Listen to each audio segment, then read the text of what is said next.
Appearance on Dion's Daily Dose does not imply endorsement from or by any candidate or guest. The views, thoughts, and opinions expressed by Dion Bergeron or Dion's Daily Dose are his own and do not represent the views, thoughts, and opinions of any guest.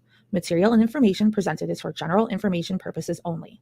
The Dion's Daily Dose name in all forms and abbreviations are the property of its owners, and its use does not imply endorsement of or opposition to any specific organization, product, or service. If you'd like to support the show, please visit our Patreon at patreon.com/Dion's Daily Dose. All right. Good evening, ladies and gentlemen, wherever you're joining us from. We've had a variety of countries lately, man, that have dropped in to say hi, but I'm here with my buddy Shawn. Hello. We're going to jump in to the RNC. Right now, Eric Trump's talking, introducing his father. Will be our success. There we go. I'll be honest, I am mostly interested in what for our grandchildren Trump and our Sr. children has to say. Under President Donald J. Trump, the swamp will be Dana drained. White's going to speak America will after be him. respected. Our cities will be safe. Our streets And will then be the clean, Trump. and our border will once again be secure.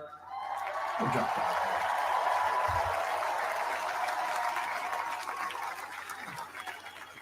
Trump's supposed to will go have like peace. 90 minutes tonight, so we'll see how long it It's gonna goes. be Your allegedly a hard-earned tax 90 dollars will minute enrich a speech. better America, not be squandered in corrupt foreign nations. Education will be handed back to the states. We will no longer be 30th in the world. We will be first. It's crazy, man. Yeah, 30th. 30th is ridiculous. For being number one in military might, number one in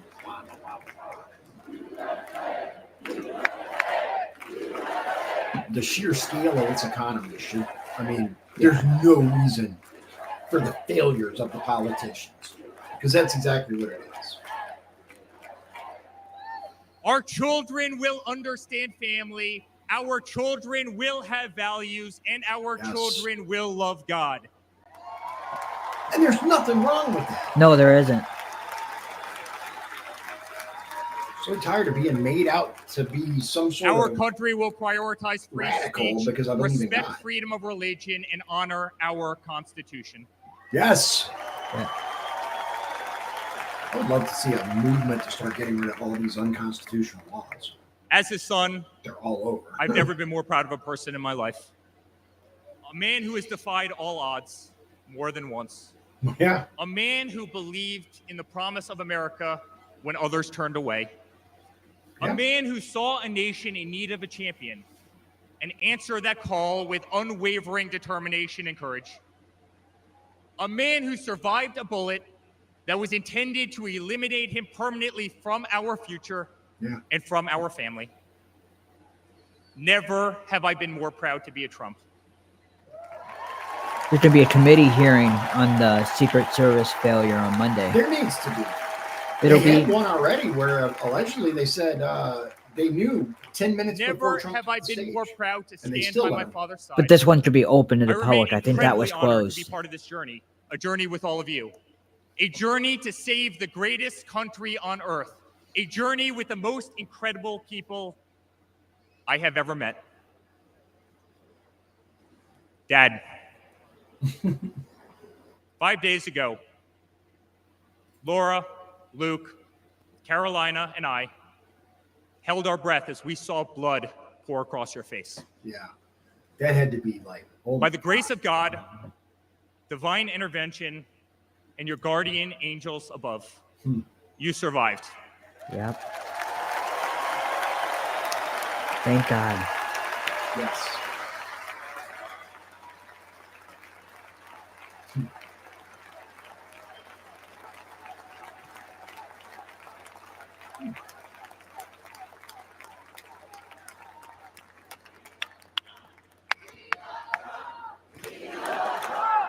We want Trump. We want Trump. I think that's what they said. We love Trump. We love I Trump. think. I'm not sure. Yeah, we love Trump. You are the greatest fighter I have ever seen. You are strong, you are full of life, and you are unapologetic.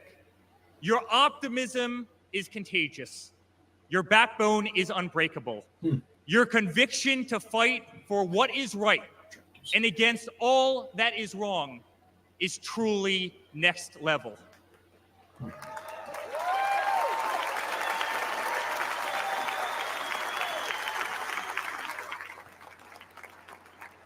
The whole world saw your strength as you stood up. You wiped the blood off your face, and you put your fist in the air in a moment that will be remembered as one of the most courageous acts in the history of American politics. You shouted, "Fight, fight, fight!"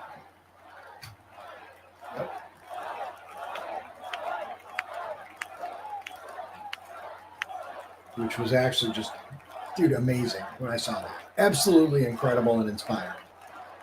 To me. Yeah. I'm honored to be your son. I'm honored to speak to our great nation tonight. You are a true leader. You epitomize strength. Mm-hmm. Our country loves you. Our country appreciates you. Our country misses you. And on November 5th, our country will re-elect you as the 47th President of the United States of America. Good night, Milwaukee. God bless you all.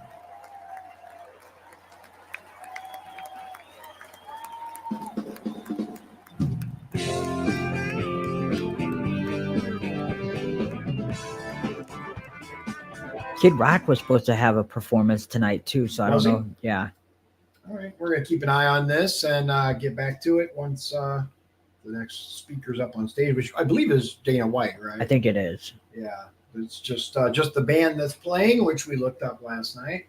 Apparently, they've gone quite viral since playing for the RNC. Yeah, I never heard of them before. Yeah, I hadn't either. I'll have to look it up again because I don't remember their name. Like, I want to say Stingray, but that's not it. It's something else. But you guys just look up the band at the RNC 2024, and it'll tell you. It was actually a kind of interesting article about we went out. The level of success that they're now seeing because of being at the RNC. We'll drop in real quick and see. Yeah, just some more music.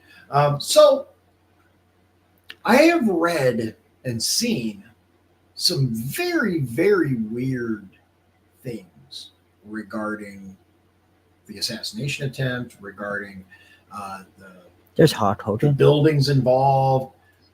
Yeah, there's Hulk Hogan. The interesting connections. Let's just say that, right? There's something wrong with the camera. Whose, mine or yours? Both. What do you mean? They're just circling. It's showing up on my screen. Okay, just so you know, on my screen. And are you guys having problems seeing the camera? Because Shawn, on his screen, it shows loading. On my screen, it looks fine. Now, I was like trying to play with the camera setup, and I was trying to separate our two, but I'll worry about that later. But anyway, it looks, like I said, it looks okay to me. I don't need a Viewers, camera if you're it out there, doesn't. If it's still working out there, that's not big. Yeah, deal. as long as you guys can see us, I guess we're okay. Yeah, you were showing me some stuff before we went on the air. There are some very, very odd connections here.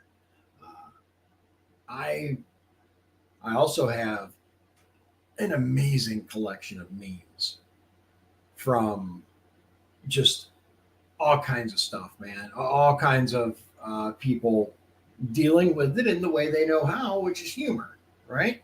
For those, especially those who work like high stress jobs, police officers, paramedics, doctors, construction workers, correctional officers, dark humor is very much a thing.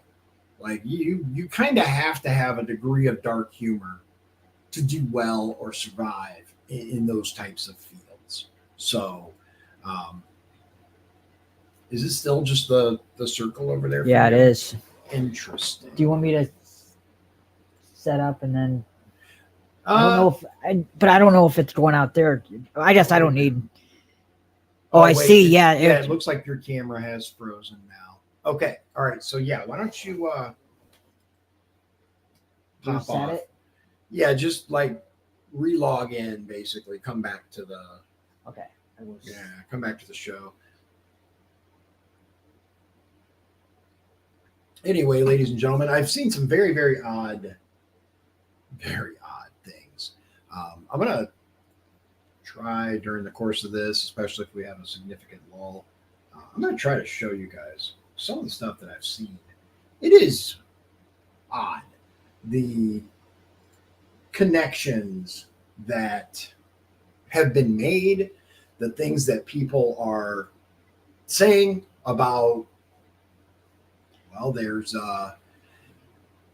who owns the building that this individual was on. There were some very interesting changes with the building management in the months leading up to the convention. And like I said, allegedly the Secret Service knew of the threat to Trump. Are you back? I don't Is have there a something link. I going don't on? see the link on here. Oh, here, hold on. Just Did you send it? I sent Yeah. you the phone. pull. You got to pull. Oops. It's all right. We got it. Oops. Everything's under control. It's all right. Here, it should still be copied. Oh, well, yeah. Let's see. Hold on. Let's try this. Rookies, man. No, I'm just kidding. It's all good. Oh, Melania. All right. Did you know that people everywhere are recommending good RNC? She is there. I was wondering if she was there. All right. There. There it goes. Excuse me.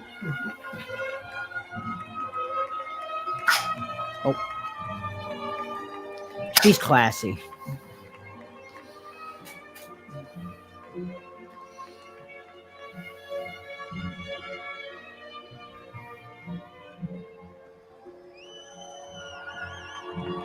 We haven't seen her in a while. Right. It has been a little bit since we've seen her.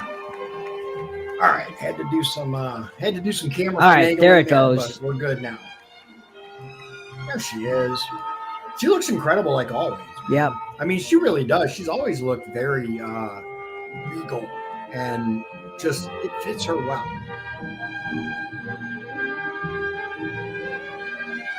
And she's super smart, dude. Like, how many languages does she speak? Like, it's a lot. I want to say 6, 8? 9. 9? Holy cow. I know it's like a lot. Way more than I speak. Yeah, I speak 1. Yeah. Okay, so here we go.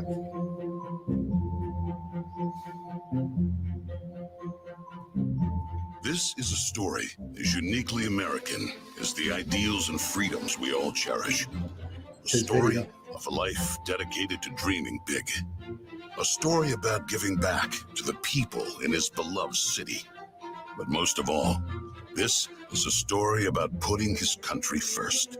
And it's a story best told in pictures. Young and confident, Donald Trump wasn't afraid to think big and build even bigger. And he left his mark on the New York skyline that greeted certainly did. visitors He from did. around the world. But he wasn't just an American entrepreneur. He became a folk hero. Celebrities and sports stars wanted to be seen with him. Yeah. Politicians sought his approval. And New Yorkers just loved him. And he loved them back. And he gave back. Just one example. Saving the Woolman skating rink. The Woolman skating rink in Central Park is open again. The city spent nearly 6 years and $12 million Must have been trying before to I fix was it. around. And then to the rescue, developer Donald Trump. As Tracy Egan tells us now, he accomplished in 3.5 months what the city couldn't do in 6 years. Donald, Not you surprised. perform Oh, a at great times. public service. Ed. There was Yep. no denying that Donald Trump was the toast of the town. But he was also something even more important, a patriotic American. And like many others, he was becoming increasingly troubled by the direction of our country. Because I really am tired of seeing what's happening with this country, how we're really making other people live like kings and we're not. You've said, though, that if you did run for president, you believe you'd win. Well, I don't know. I think I'd win. I tell you what, I wouldn't go in to lose. I've never gone in to lose in my life. And if I did decide to do it, I think I'd be inclined. I would say that I would have a hell of a chance of winning, because I think people. I don't know how your audience feels, but I think people are tired of seeing the United States ripped off. But who would ever run for Been talking about president that for and lead years. such a glamorous life? Appearances in movies, best-selling books, a widely popular TV show. Yeah. But for Donald J. Trump, the calling to save his country was even stronger. The mission, more important. The number of Americans being left behind, too large. And so, in Donald Trump fashion, he announced he was running for president, in it to win. And he did. He did.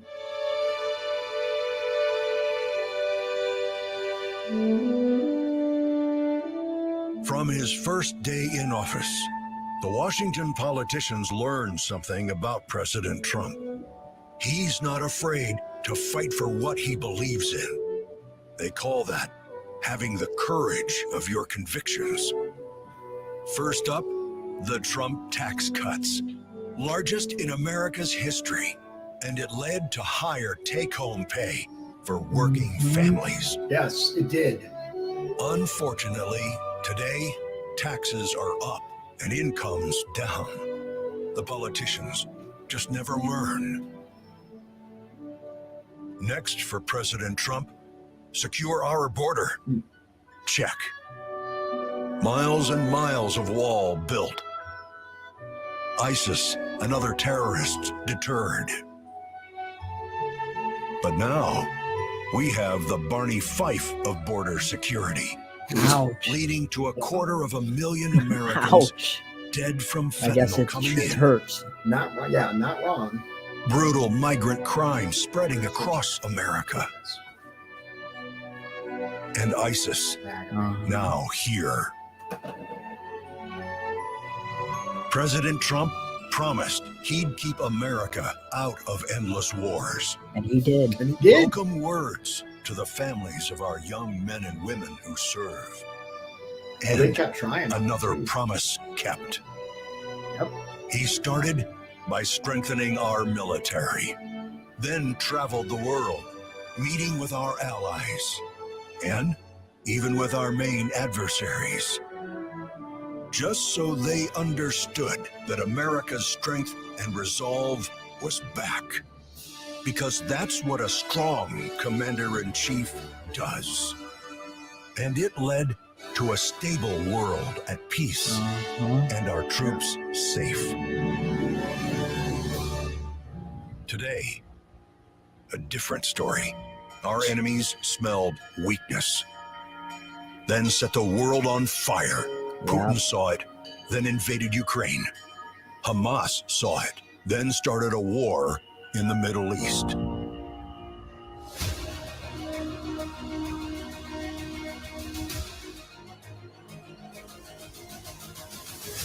There's one more thing we've learned about President Trump.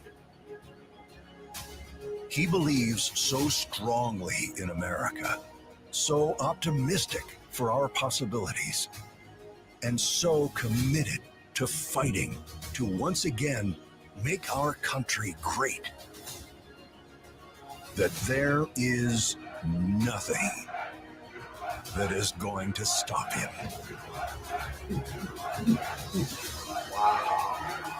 All right.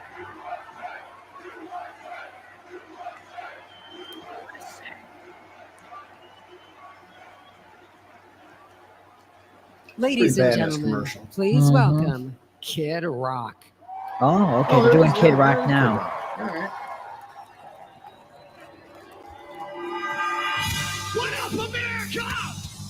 If you're ready for President Trump to take the stage, I need everybody to stand up.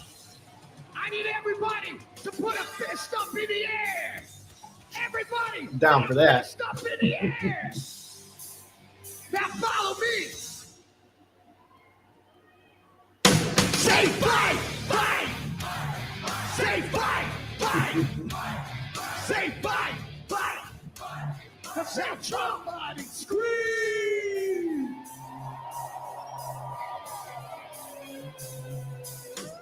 The devil without a cause. I I'm back with the beaver hats and Ben Davis slacks. 30-pack of strolls, straight rock and roll. No Rogaine in the propane flow. The chosen one, I'm the living proof with the gift to gab from the city of truth. You know I jab, stab, and not critics back. And I did not stutter when I said that. I'm going platinum, selling rhymes. I went platinum 7 times. Still they ill and want to see us fry. I guess because only God knows why.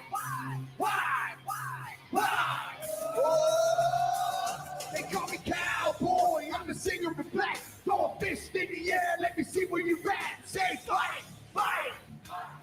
Say fight, fight. Say fight, fight. I say Trump, Trump.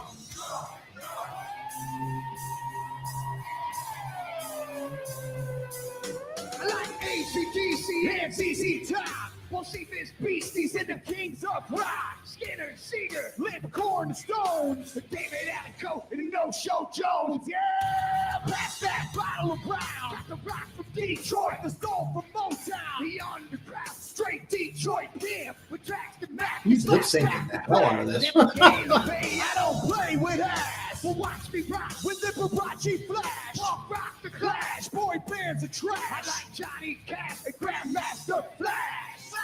Flash, flash, flash.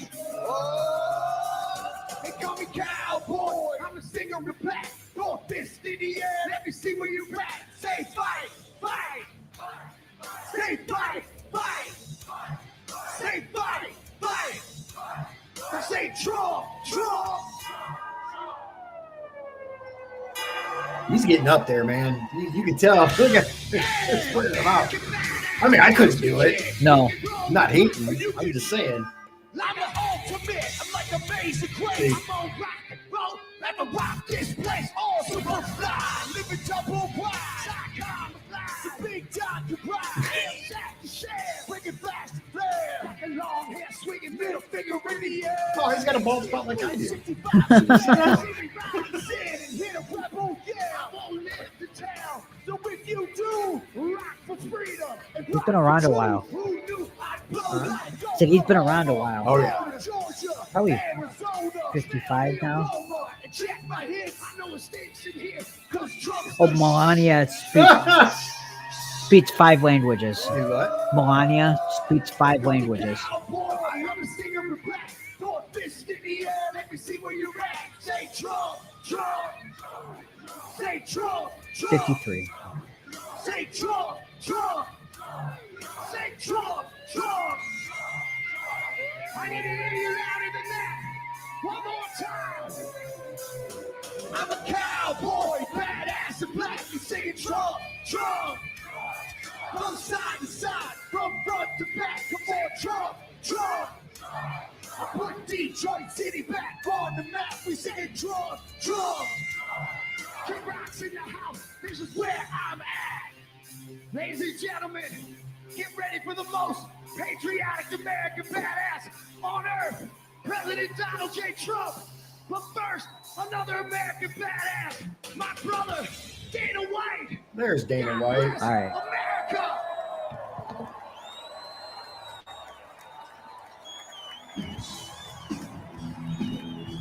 Yeah, so allegedly Jim Jordan said the U.S. Secret Service whistleblowers told the committee there were limited resources to cover Trump due to Jill Biden's campaign rally in Pittsburgh and the NATO summit. I heard that.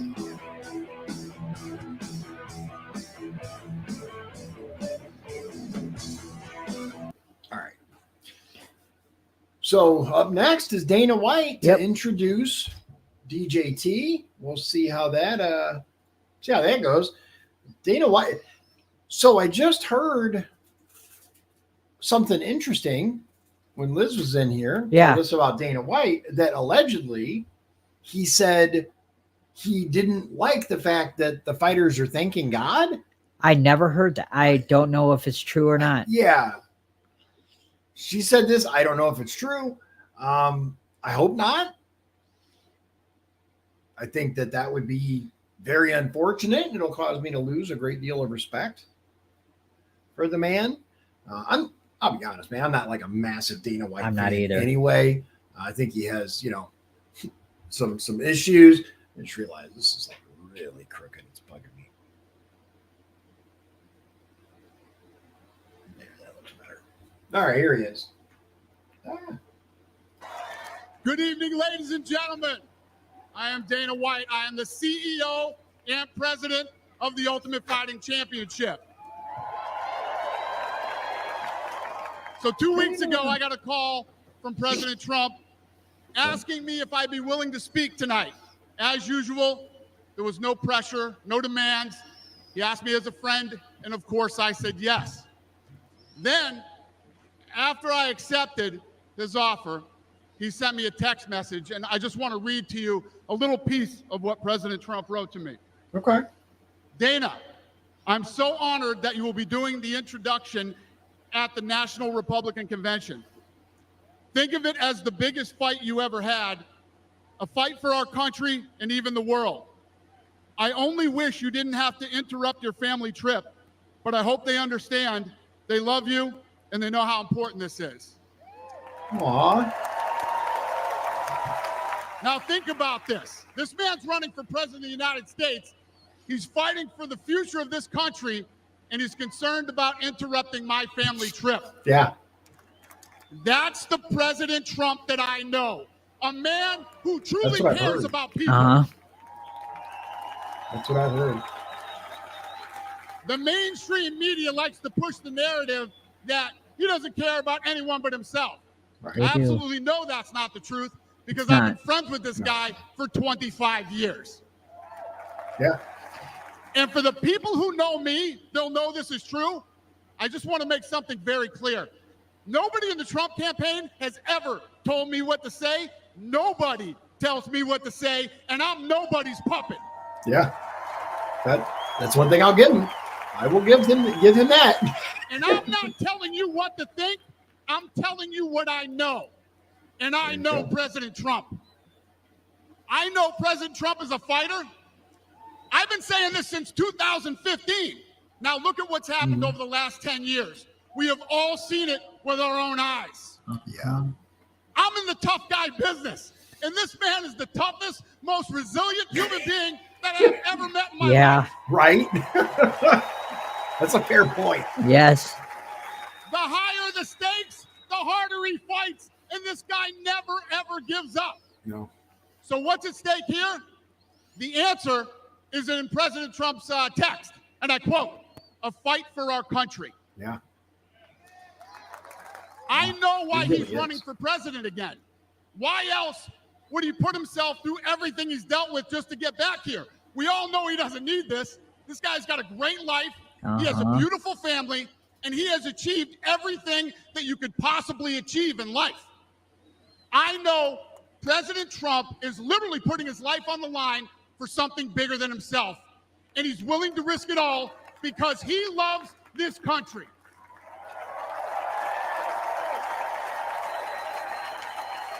Yes. And I know he wants what's best for the American people, all American people. I know he's running for president to save our American dream. I'm living the American dream, and I know the American dream is very real. Whether you were born in this country or came here from someplace else, this is the last real land of opportunity. Yeah, it is. It really is. President Reagan once said, government's first duty is to protect the people, not run their lives. Yeah. And if you're buried in government red tape, how will you ever start your own business? If you're struggling to pay your bills, how can you ever afford to start a family? And if you don't feel safe in your own town, why would you ever buy a house? I know that President Trump is fighting to save the American dream, and that's what's at stake in this election. We are choosing who we want to lead us in this fight. I know President Trump is a proven leader, a fearless leader, and this country was in a much better place when he was in the Oval Office. Yeah. Yeah, pretty straightforward. Yeah. In my mind, the choice is clear. But this election, we all get to choose. I know I'm going to choose strength and security. I know I'm going to choose opportunity and prosperity. I know I'm going to choose real American leadership and a real American badass. Yeah.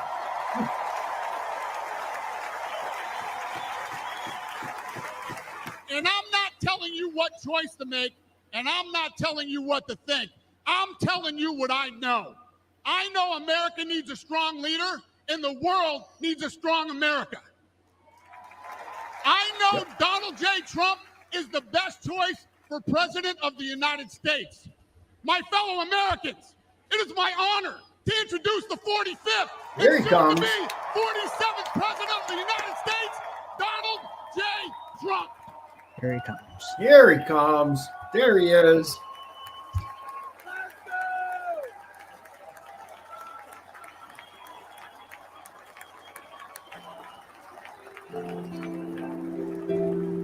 Okay.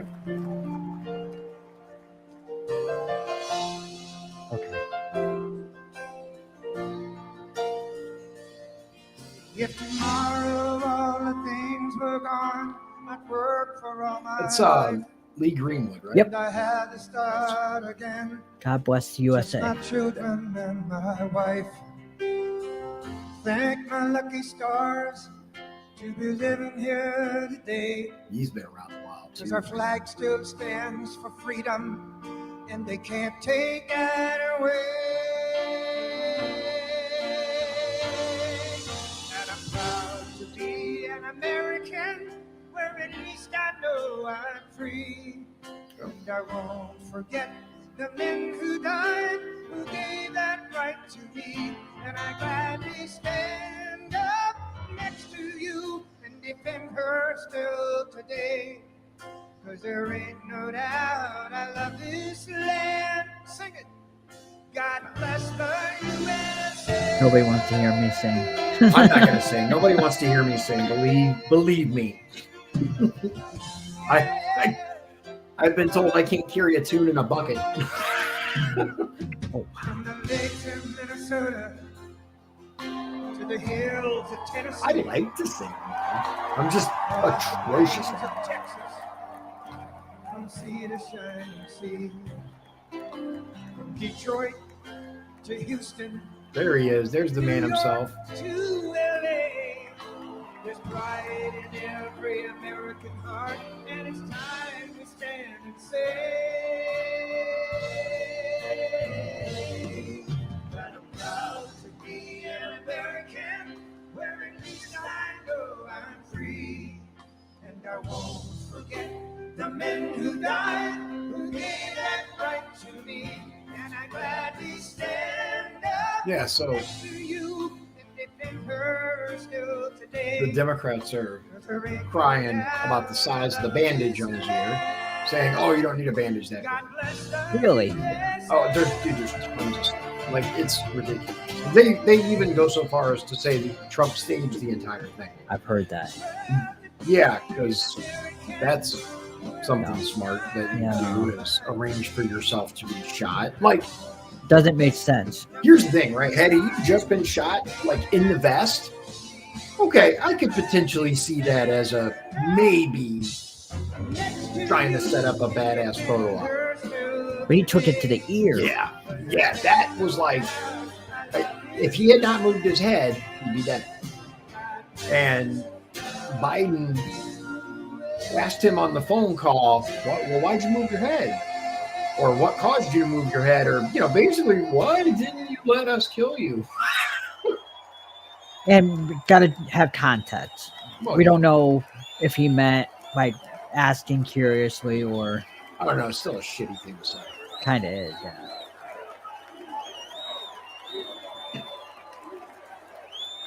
I'll tell you the context. A sniper bullet almost took his head off. That's the context. True. I'll be back.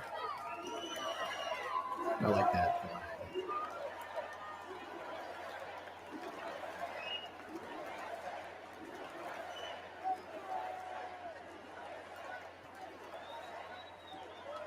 Thank you very much.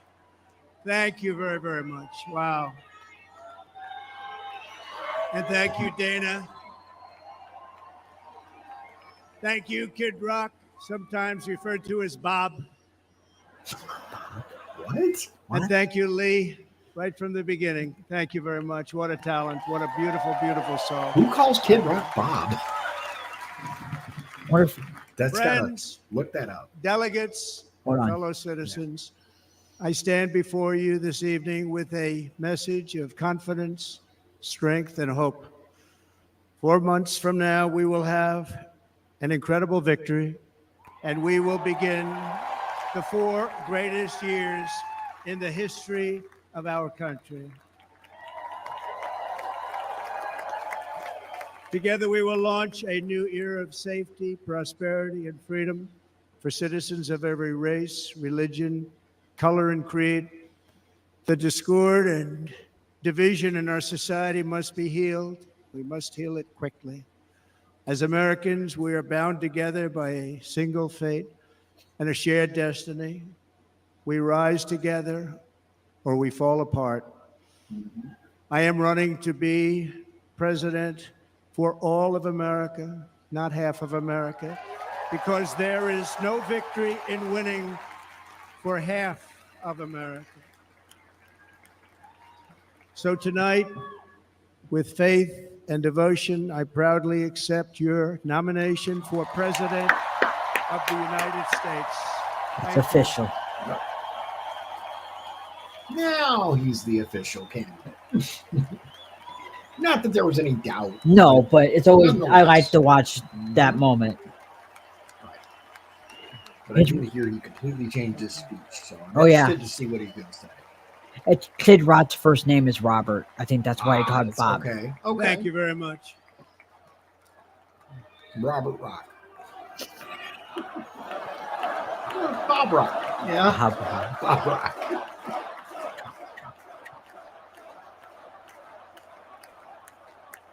Thank you very much. And we will do it right. Gonna do it right.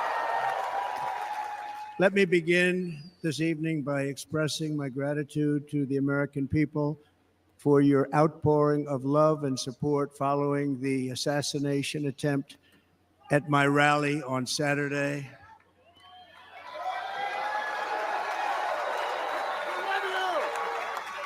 As you already know, the assassin's bullet came within a quarter of an inch of taking my life. Yep. Yeah. So many people have asked me, what happened? Tell us what happened, please. And therefore, I will tell you exactly what happened.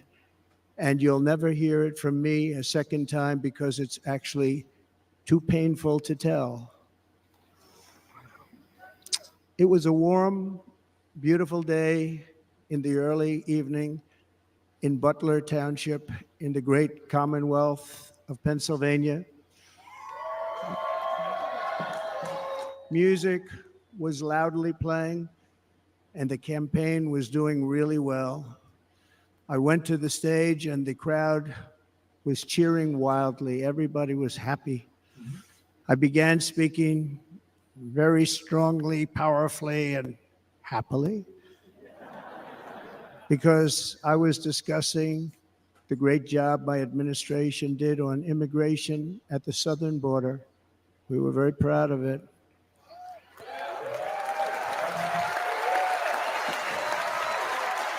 Behind me and to the right was a large screen that was displaying a chart of border crossings under my leadership. The numbers were absolutely amazing. In order to see the chart, I started to, like this, turn to my right and was ready to begin a little bit further turn, which I'm very lucky I didn't do, when I heard a loud whizzing sound and felt something hit me really, really hard on my right ear. I said to myself, wow, what was that? It can only be a bullet. And moved my right hand to my ear, brought it down. My hand was covered with blood, just absolutely blood all over the place. I immediately knew it was very serious, that we were under attack, and in one movement proceeded to drop to the ground. Bullets were continuing to fly as very brave Secret Service agents rushed to the stage, and they really did. They rushed to the stage. Most of them. Except for the DEI, who just... These are great people at great risk, I will tell you, and pounced on top of me so that I would be protected. There was blood pouring everywhere, and yet, in a certain way, I felt very safe because I had God on my side. I felt that.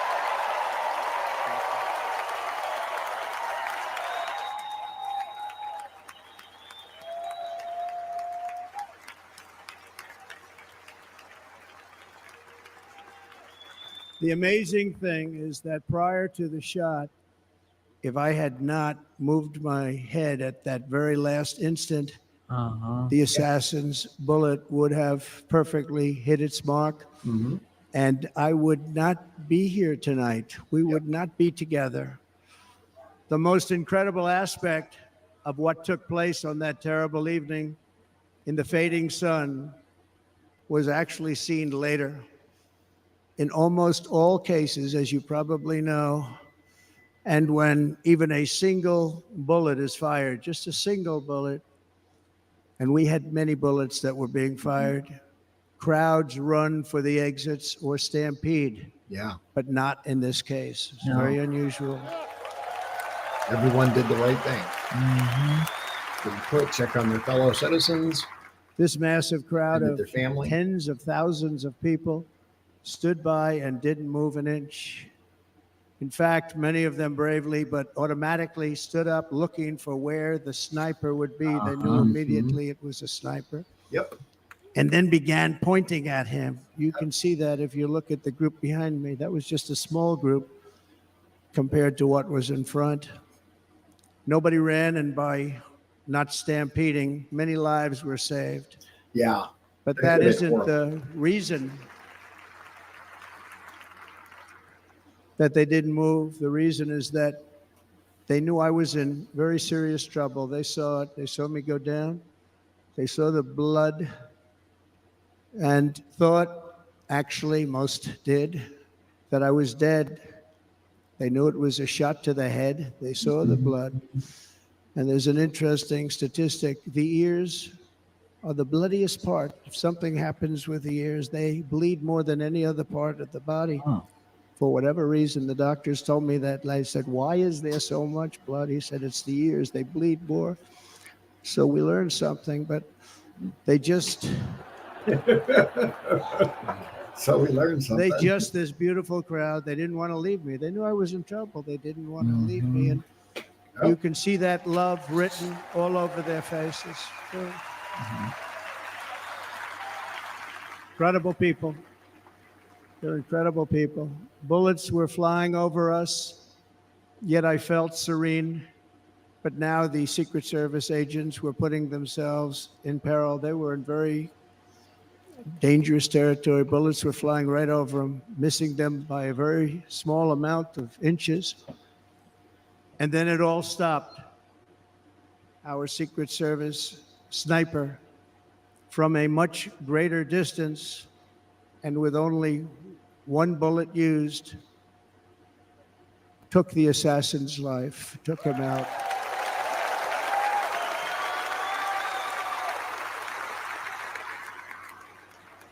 I'm not supposed to be here tonight. Not supposed to be here. No.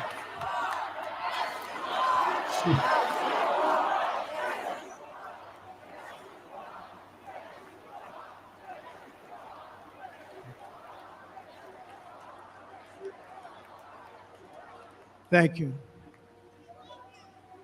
But I'm not. And I'll tell you, I stand before you in this arena only by the grace of Almighty God. Yeah. Oh, yeah.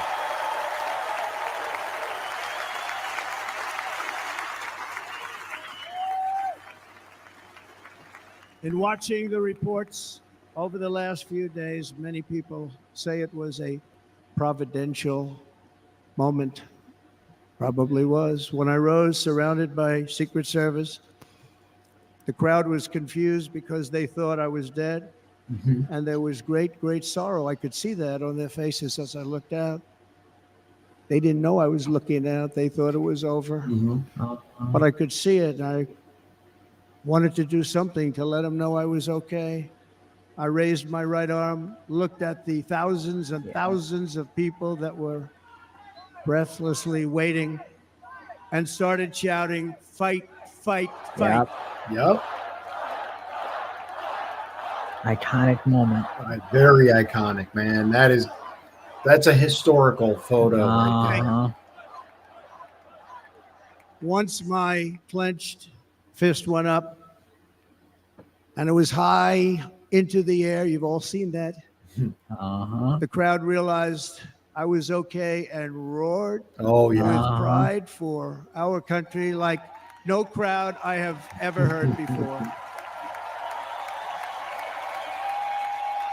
Never heard anything like it.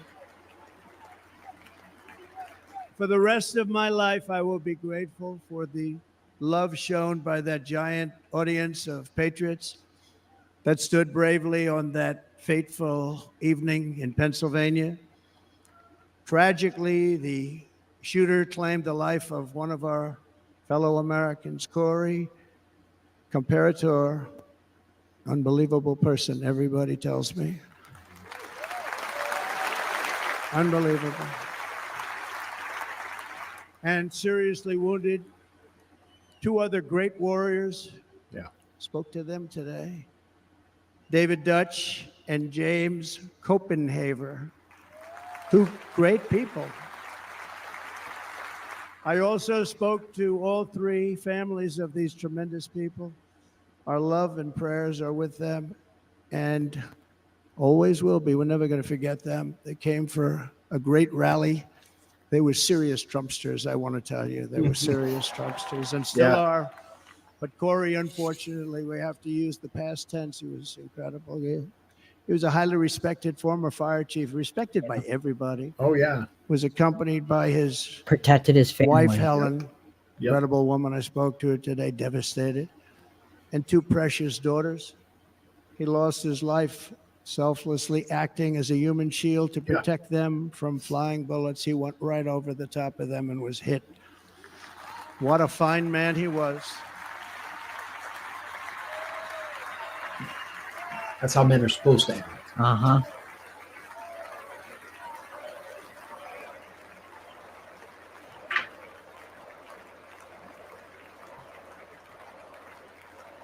Where's he going? Yeah, where is he? Oh, okay. What is this? Huh?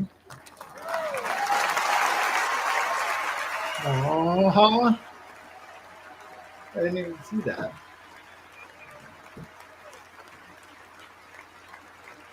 That is uniform up there.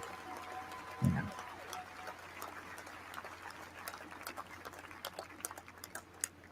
I want to thank the fire department and the family for sending his helmet, his outfit, and it was just something, and they're going to do something very special when they get it. But we did something which cannot match what happened, not even close.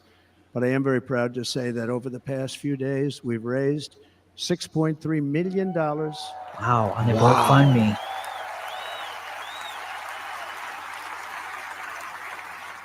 For the families of David, James, and Corey, including from a friend of mine, just called up. He sent me a check right here. I just got it. $1 million.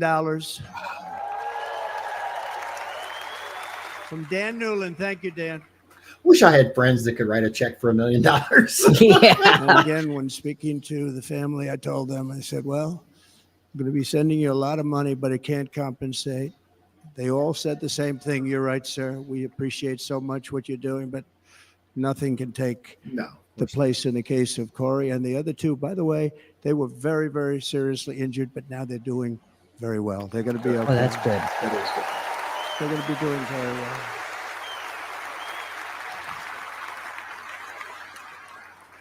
The Warriors. So now I ask that we observe a moment of silence in honor of our friend Corey.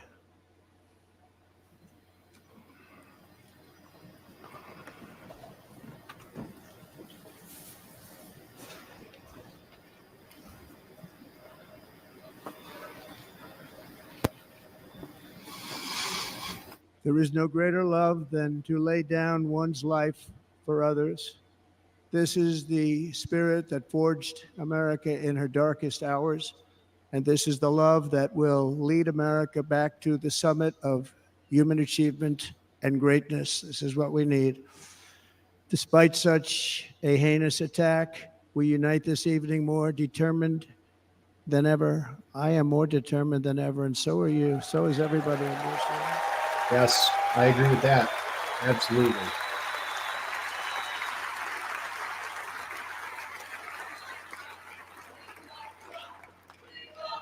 Thank you. Thank you very much.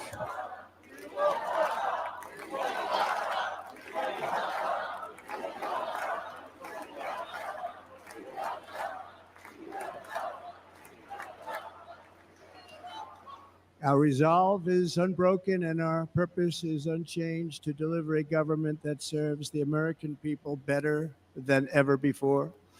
Nothing will stop me in this mission because our vision is righteous and our cause is pure. No matter what obstacle comes our way, we will not break, we will not bend, we will not back down, and I will never stop fighting for you, your family, and our magnificent country. Never.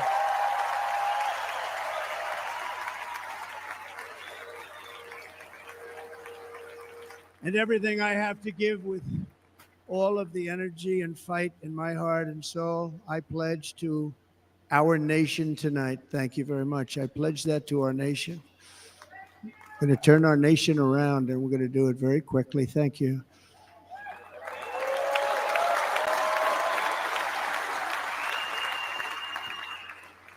This election should be about the issues facing our country and how to make America successful, safe, free, and great again.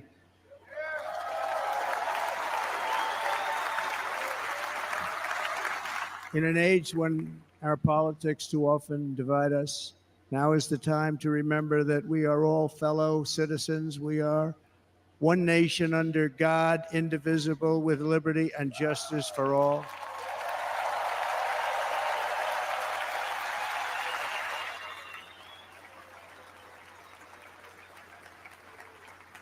And we must not criminalize dissent or demonize political disagreement, which is what's been happening in our country lately at a level that nobody has ever seen before. In that spirit, the Democrat Party should immediately stop weaponizing the justice system and labeling their political opponent as an enemy of democracy. Right. Yeah. It's their rhetoric that did this. Especially since I believe that. That is not true. In fact, I am the one saving democracy for the people of our country.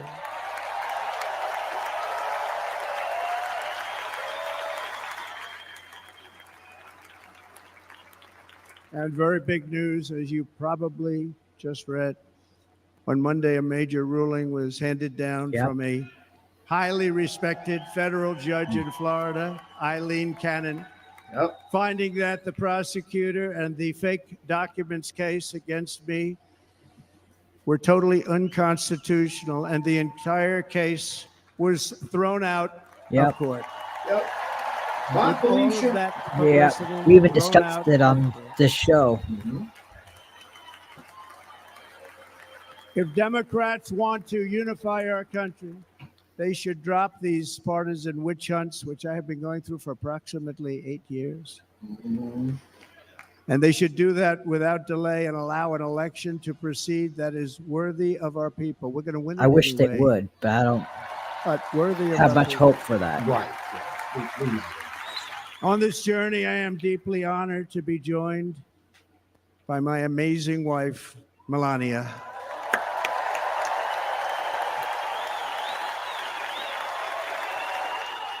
So the press likes to make a big deal about how they're not affectionate in public, right? She's from Eastern Europe, dude. Yeah. Eastern European culture, they don't make out in public. They don't like kiss in public. It's a very conservative. And Melania, thank you very much. You also did something really beautiful, a letter to America calling for national unity, and it really took the Republican Party by surprise. I will tell you, it was beautiful. Yeah, that letter was amazing. And she can show Donald Trump's soft side too. I like that. It really humanized them. In fact, some very serious people said that we should take that letter and put it as part of the Republican platform. That would be an honor, wouldn't it? Right, Mr. Congressman? But it captivated so many. So I also want to thank my entire family for being here. Don, Kimberly, Ivanka and Jared, Eric and Lara, Tiffany and Michael, Baron. We love our Baron. Baron. Baron's going to be something. And of course, Ivanka's even there. My 10 wonderful grandchildren. You saw a few of them up there on my lap before. We saw one of them last night too. And how good was Dana? Was Dana good? I mean, was he good? He was on probably the only vacation he's had in about maybe ever. He works, but about 10 years with his wife, very far away. I won't tell you where, but very, very far away. Beautiful place. And my people called and he said, yeah, I won't be able to do it. This is many, many years. I promised my wife I can't do it. And they came in, they said, Dana won't be able to do it because he was my first, second, and third choice. I said, well, that's too bad, but I understand he's away and it's good. It's good for him. And that was it. About 30 minutes later, she came back in, sir, Dana just called. He's going to do it. And his wife, she said, you can't turn him down. You just can't do it. You have to go. That's a good wife. It is a good wife. That is a very good wife. I'm not sure mine would have let me go. No, my wife's amazing. So he got on a plane. He got here a little while I was, ago. if you're Now watching. He's going to get on the plane in a little while and he's going to go back home to his wife. But they're great, and I just want to thank her and him and their whole family because that's not easy. And Kid Rock, same thing. Called, he said, I want to be a part of it.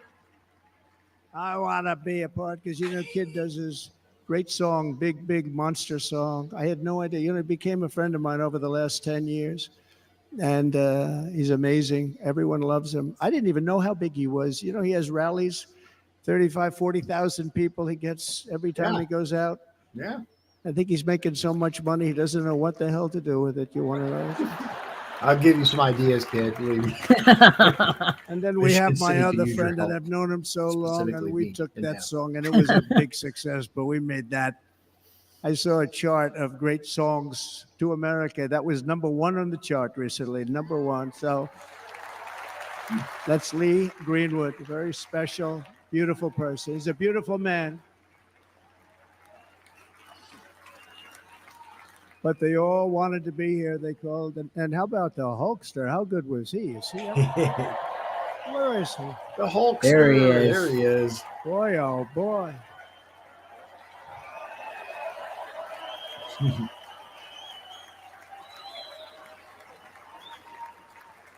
They may call that entertainment. I know about entertainment, but when he used to lift a 350-pound man over his shoulders and then bench press him 2 rows into the audience, I said, maybe entertainment, but he is one strong son of a gun. I watched it many times.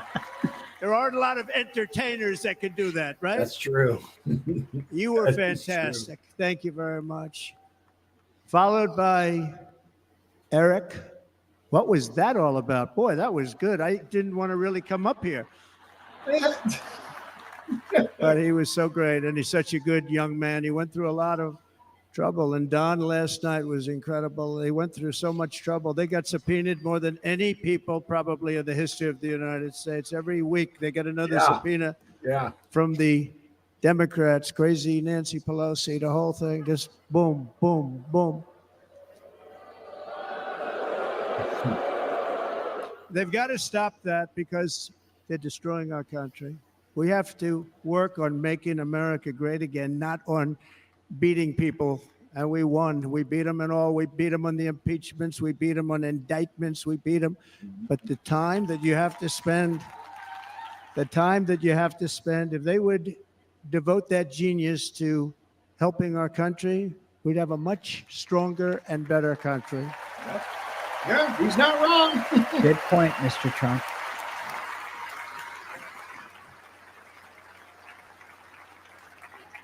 And Jason, the biggest star in country music. Jason, thank you for being here. Jason, thank you very much. Jason Aldean. Jason Aldean, he's good. Yeah. I like his wife even better, by the way. She's here. Thank you, Jason. Who's he married to? But I'm Not thrilled sure. to have a new friend and partner fighting by my side. The next Vice President of the United States, the current Senator from Ohio, J.D. Vance, and his incredible wife, Usha.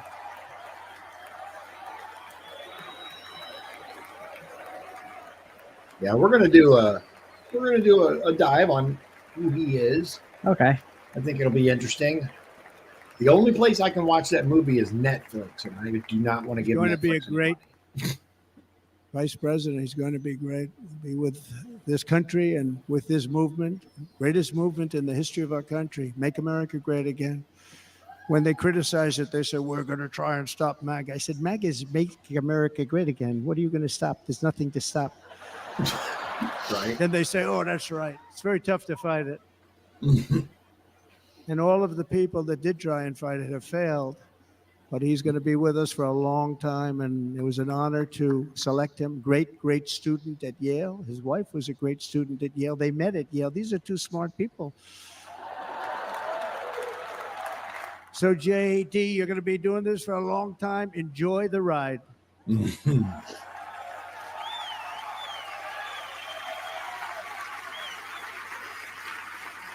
And a very special thank you to the extraordinary people of Milwaukee and the great state of. Oh, there they are. There they are. You are so easy to spot. And Green Bay's going to have a good team this year, right? They're going to have a good team. With cheese Let's hope heads. not. They're going to have a Ooh, good Green There was Bay. a time when I had no idea Most what of that the was audience about. doesn't like no. it, but it's true. You're going to have a very good team this year. Boo, Yeah. Green Bay. And by the way, Wisconsin, we are spending over $250 million here, creating jobs and other economic development all over the place. So I hope you will remember this in November and give us your vote. I am trying to buy your vote. I'll be honest about that.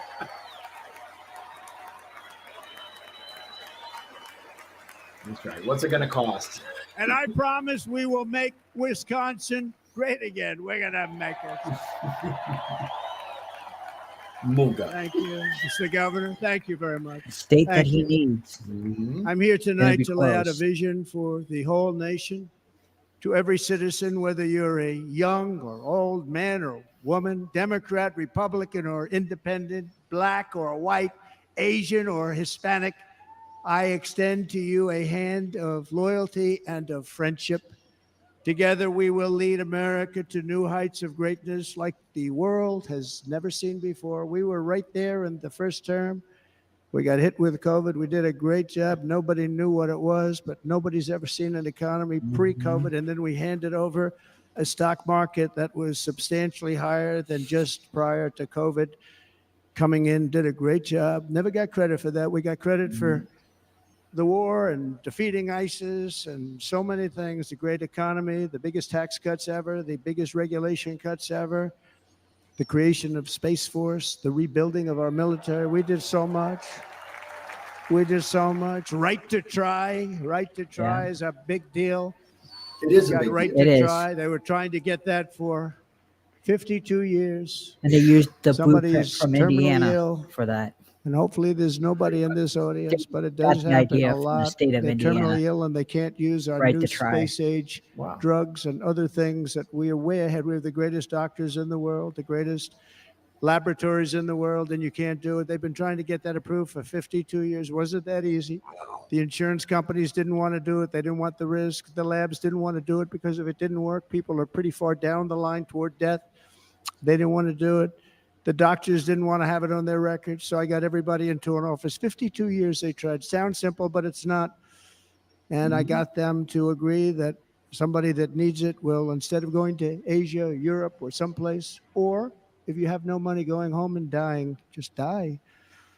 We got them to sign an agreement, agree to it, where they're not going to sue anybody. They're going to get all of this stuff. They're going to get it really fast. And what's happened is we're saving thousands and thousands of lives. It's incredible. Right to try.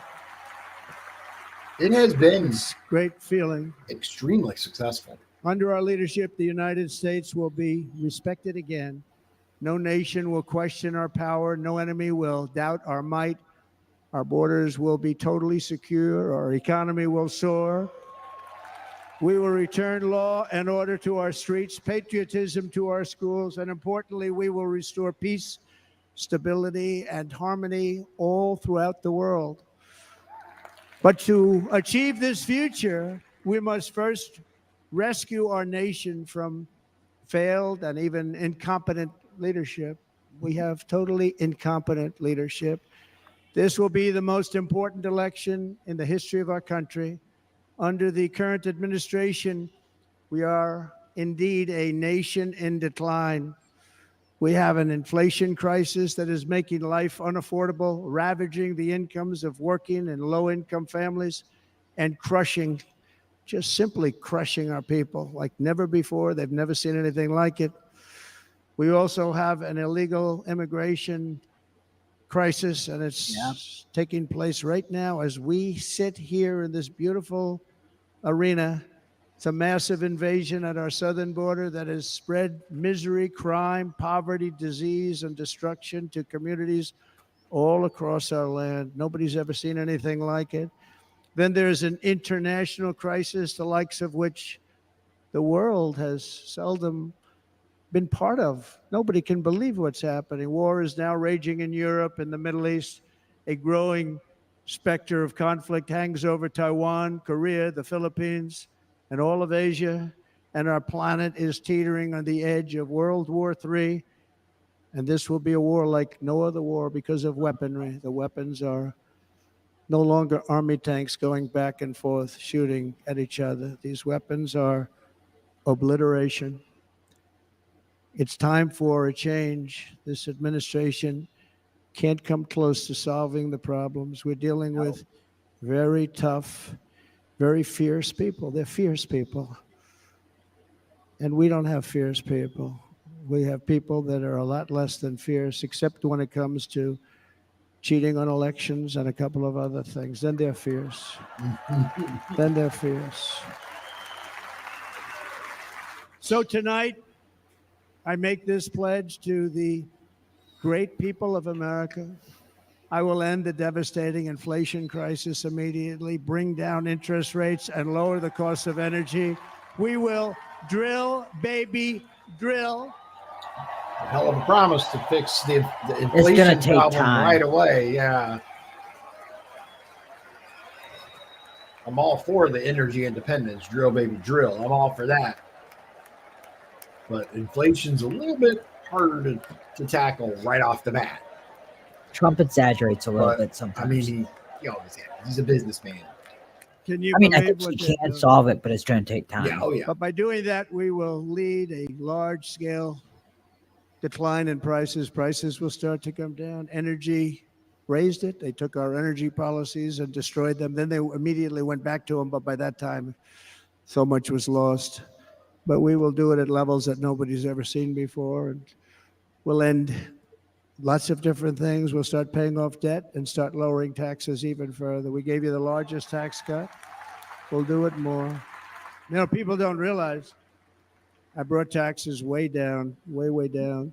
And yet we took in more revenues the following year than we did when the tax rate was much higher. Most people said, how did you do that? Because it was incentive. Everybody was coming to the country. They were bringing back billions and billions of dollars into our country. The companies made it impossible to bring it back. The tax rate was too high, and the legal complications were far too great. I changed both of them. Yeah.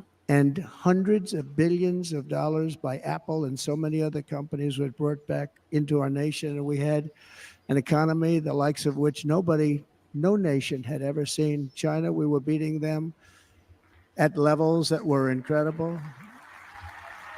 And they know it. They know it. Yeah. We'll do it again, but we'll do it even better. I will end the illegal immigration crisis by closing our border and finishing the wall, most of which I've already built. I don't know about that. I think there's a lot of wall left in there. Yeah. Again, Trump's exaggerating. Yeah. On the wall, we were dealing with a very difficult Congress. Mm-hmm. And I said, oh, that's okay. We won't go to Congress. I call it an invasion. We gave our military almost $800 billion. I said, I'm going to take a little of that money because this is an invasion. And we built, most of the wall is already built. Moving money And we around. built it Democrats through do it, so using there's the no funds reason why because Trump can't do it. What's better than that? We have to stop the invasion into our country that's killing hundreds of thousands of people a year. It's a national security. We're not going to let that happen. Period.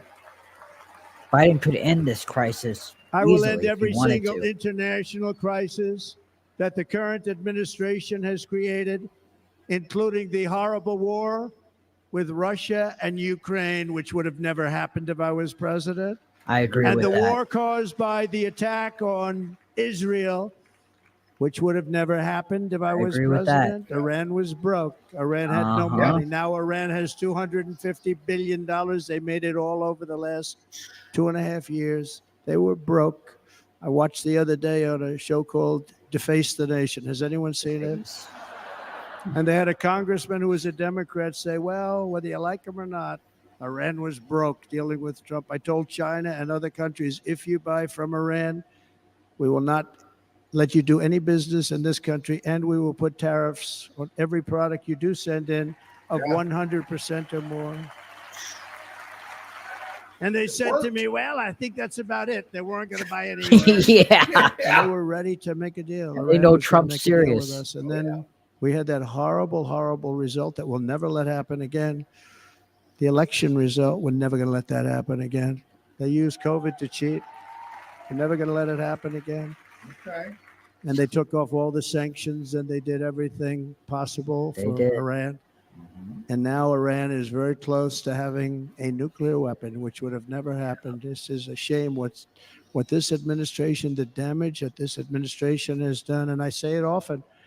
If you took the 10 worst presidents in the history of the United States, think of it, the 10 worst, added them up, they will not have done the damage that Biden has done. I'm only going to use the term once. Biden. I'm not going to use the name anymore, just one time. The damage that he's done to this country is unthinkable. It's unthinkable.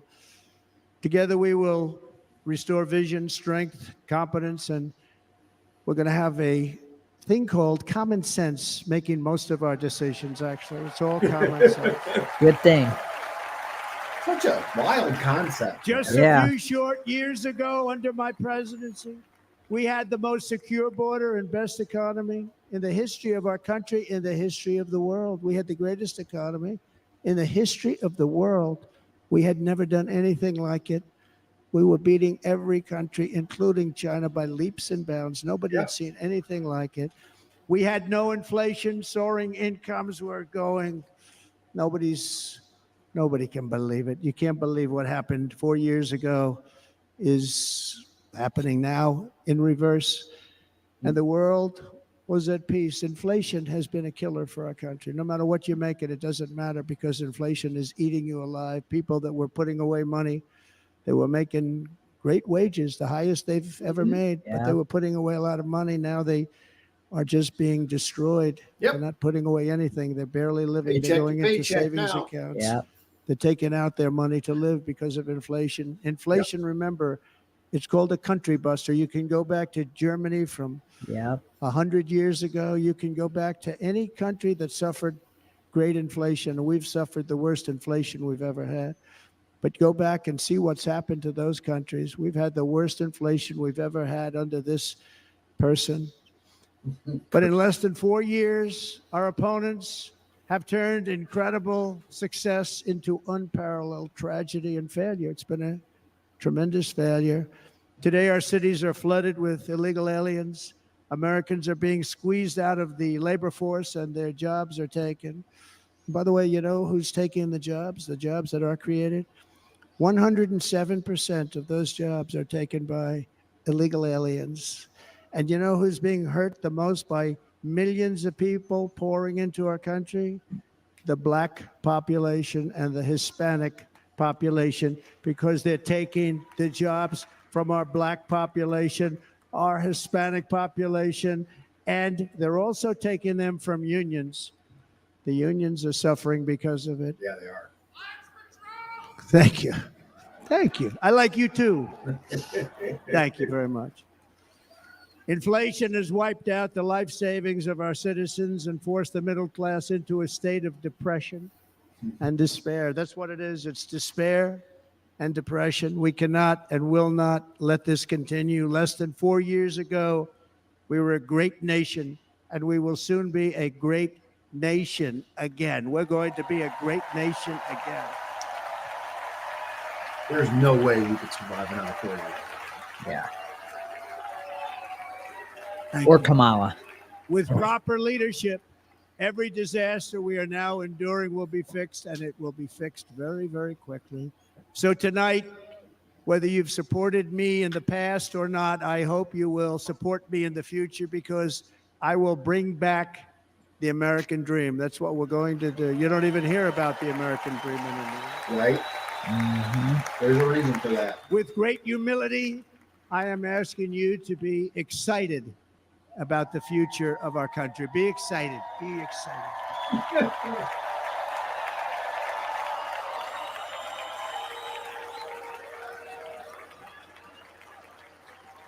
And by the way, the news reports, oh, look at all of those big networks. Look at them. They're all here. But every one of them has said this could be the most organized, best run, and most enthusiastic convention of either party that they've ever seen. Every single one.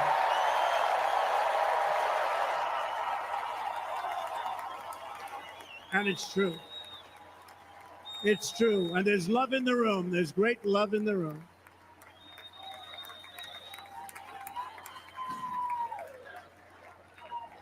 So I better finish strong. Otherwise, we'll blow it. And we can't let that happen. Now, this was great. All of the great people that spoke, and everybody hit a home run. I mean, there's not one that I can think of where I said, oh, gee, that wasn't great. Every single person. I refuse to be the only one. Don't do that to me. They're already getting ready. See, I gave him an idea. This was a great convention. This was, I think we're actually going to go home and miss it. You know, usually with first of all, look at these crowds. You'd never have this at a convention. Look at these crowds. Yeah, there's a lot of people that are there as guests. Like, Yeah. A huge, way more than I've ever seen. Love. It's about love. This week, the entire Republican Party has formally adopted an agenda for America's renewal, and you saw that agenda. And it's very short compared to the long, boring, meaningless agendas of the past, including the Democrats. They write these things that are hundreds of pages long, and they never read them after they're done. In their case, fortunately, they don't read them because they're pretty bad. Yeah. It's a series of bold promises that we will swiftly implement when you give us a Republican House. And Mr. Speaker, thank you very much. We have our great Speaker of the House with us tonight, Mr. Speaker. Thank you very much. Thank you. Where's Johnson? A Republican Senate. We have many senators here. And send me back to our beautiful White House just a few short months from now. We're talking about just months. It can't come fast enough. We have to get it done. First, we must get economic relief to our citizens. Starting on day one, we will drive down prices and make America affordable again. We have to make it affordable. It's not affordable. People can't live like this. Under this administration, our current administration, groceries are up 57%, gasoline is up 60 and 70%, mortgage rates have quadrupled. And the fact is, it doesn't matter what they are because you can't get the money anyway. Right. You can't buy houses. Young people Yeah. can't get any financing to buy a house. The total household costs have increased an average of $28,000 per family under this administration. Republicans have a plan to bring down prices and bring them down very, very rapidly. By slashing energy costs, we will in turn reduce the cost of transportation, manufacturing, and all household goods. So Okay. much starts with energy. I agree with that. And remember, we have more liquid gold under our feet than any other country by far. We are a nation that has the opportunity to make an absolute fortune with its energy. We have it, and China doesn't. Agreed. Under the Trump administration, just 3.5 years ago, we were energy independent. But We soon were. we will actually be better than that. We will be energy dominant and supply not only ourselves, but we will supply the rest of the world with numbers that nobody has ever seen, and we will reduce our debt $36 trillion. We I will don't know if start there's enough for reducing that, and we will also completely reduce your get rid of taxes it. still further. He said reduce. Next. He didn't Okay. say eliminate. And by the way, they want to He raise said your eliminate taxes before. 4 times. Think of it. Yeah. And all my life, I grew up watching politicians. I always loved politics. I guess I was on the other side. I'd watch and they were always talking about, we will give you a tax cut. We will give you a tax cut. My whole life, I was watching, I will give you a tax cut, right, Mr. Congressman? That's all they talked about. This is the only administration that said, we're going to raise your taxes by 4 times what you're paying now, and people are supposed to vote for them? Right. I've never heard it. You're paying too much. We're going to reduce your taxes still further. We gave you the biggest one, as I said. We're going to give you more, and it's going to lead to tremendous growth. We want growth in our country. That's what's going to pay off Yeah. our debt. Yeah. Okay. Interesting. All right. Okay. And next, we will end the ridiculous and actually incredible waste of taxpayer dollars that is fueling the inflation crisis. They've spent trillions of dollars on things having to do with the Green New Scam. It's a scam. And that's caused tremendous inflationary pressures in addition to the cost of energy. And baseline And all of the budgeting. trillions of dollars that are sitting there, not yet spent, we will redirect that money for important projects like roads, bridges, dams, and we will not allow it to be spent on meaningless green new scam ideas. Yeah.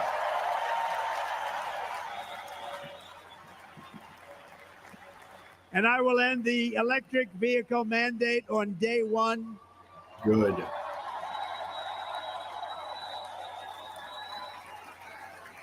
Thereby saving the U.S. auto industry from complete obliteration, which is happening right now, It and is saving happening. U.S. customers thousands and thousands of dollars per car. And right now, as we speak, large factories just started are being built across the border in Mexico. So with all the other things happening on our border, and they're being built by China to make cars and to sell them into our country. Yeah. No tax, no anything.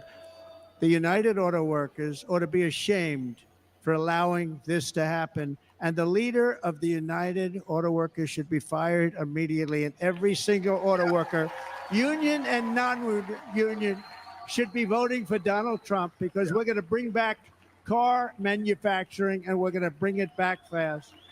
Okay.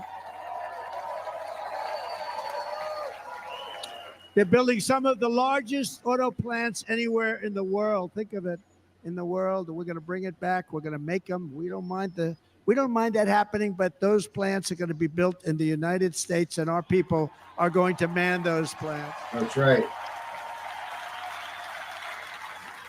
You start making stuff here. And if they don't agree with us, we'll put a tariff of approximately 100 to 200% on each car, and they will be unsellable in the United States. Yeah. Wow, yeah. Yeah. Wow. We have long been taken advantage of by other countries.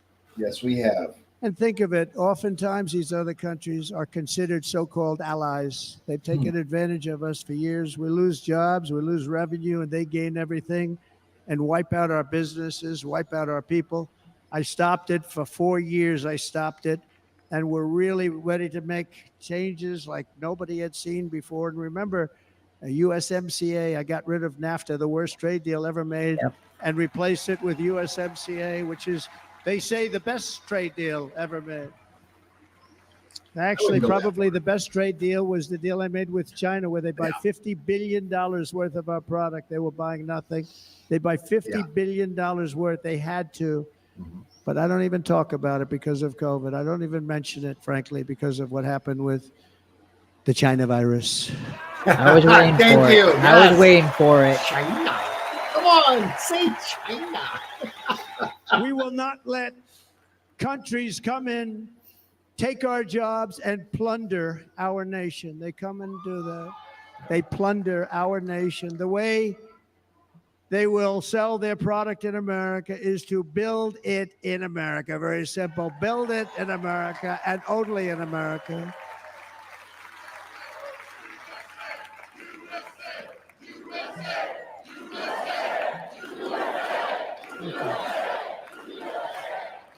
Do you think they're going to chant USA at the Democrat convention? If I had to guess, And this probably very not. simple formula, and Congress has to go along with us. You never and know. They will. might. This very simple formula will create massive numbers of jobs. We will take over the auto industry again, and many, hundreds of thousands of jobs. We lost so many jobs over the years.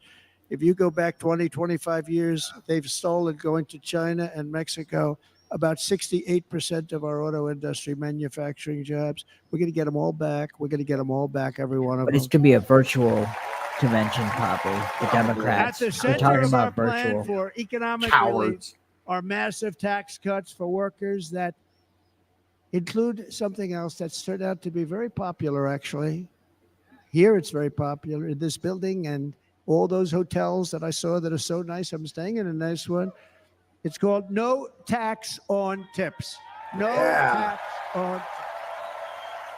tax on tips. Yeah, be down for that. That's why I tip cash usually, or try to. Federal tax. Yeah, Let's no, remember that. they're supposed to report on. I got that by having dinner recently in Nevada, where we're leading by about 14 points. Nice. Hello. Or 6. I'll see you there very soon, everybody. And we're having dinner at a beautiful restaurant in the Trump building on the Strip, and it's a great building, and the waitress comes over. How's everything going? Really nice person. How's everything? Oh, Sarah, it's so tough. The government's after me all the time on tips, tips, tips.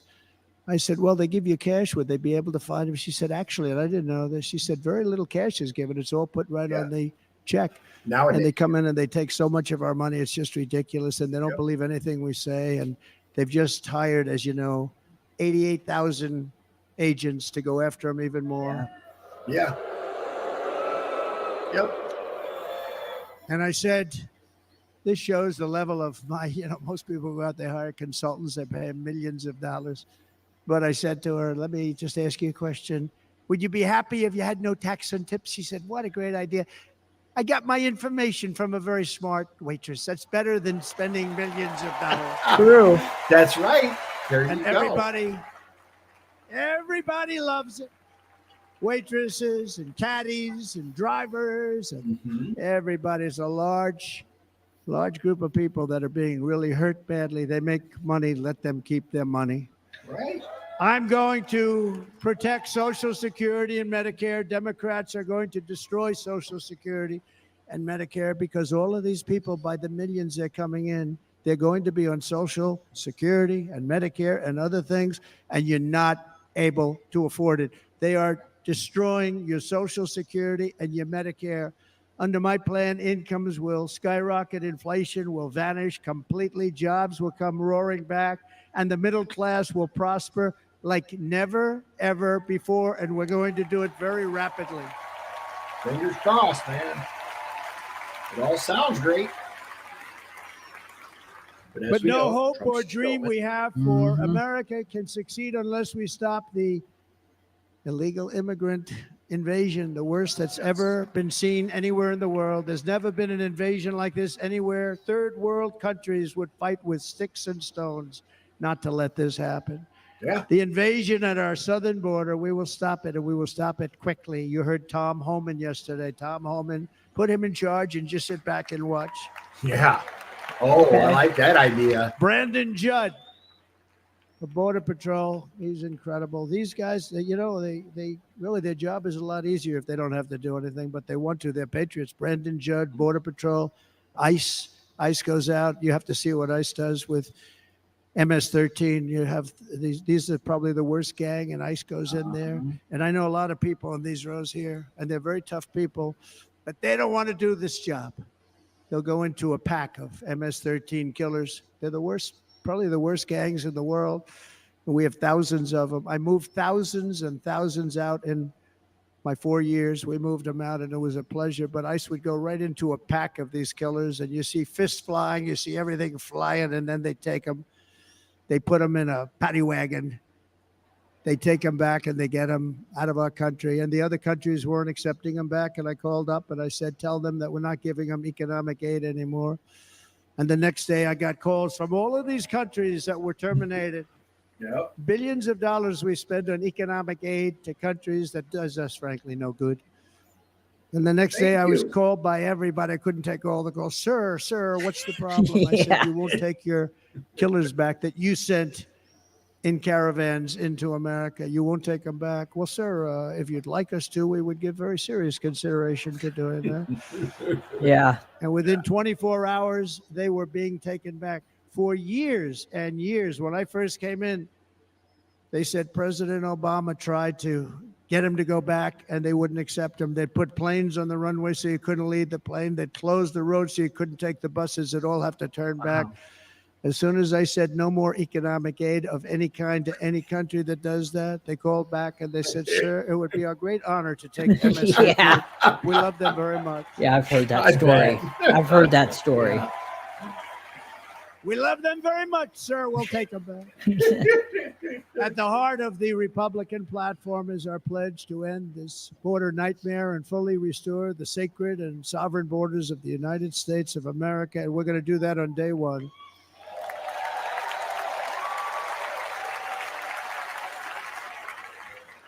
That means two things on day one, right? Drill, baby, drill, and close our borders. Yep. Down to both of those. Yep.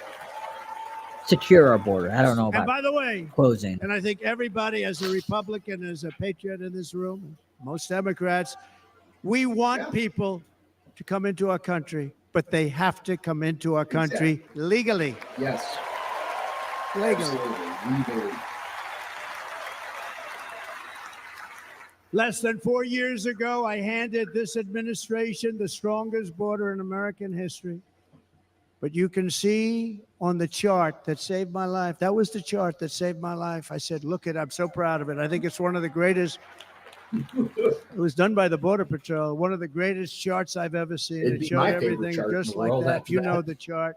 Oh, there it is. That's pretty good. Wow. Wow, it's everywhere. Last time I put up that chart, I never really got to look at it. Well, yeah. True. But without that chart, I would not be here today. Thank God you're okay. Never got to look at it.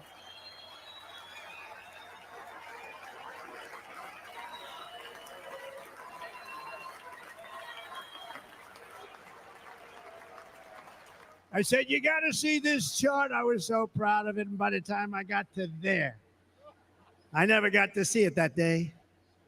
But I'm seeing it now, and I was very proud. And if you look at the arrow in the bottom, that's the lowest level, the one on the bottom, heavy red arrow.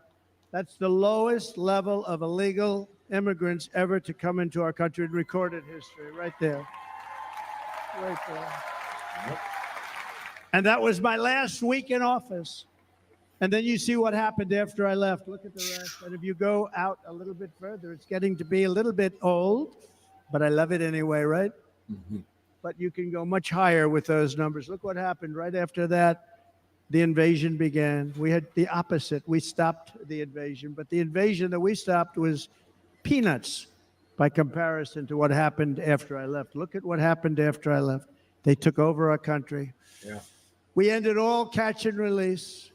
We shut down asylum fraud. We stopped human trafficking and forged historic agreements to keep illegal aliens on foreign soil. We want them to stay on their soil. Under the Trump administration, if you came in illegally, you were apprehended immediately and you were deported. You went right back. Mm-hmm.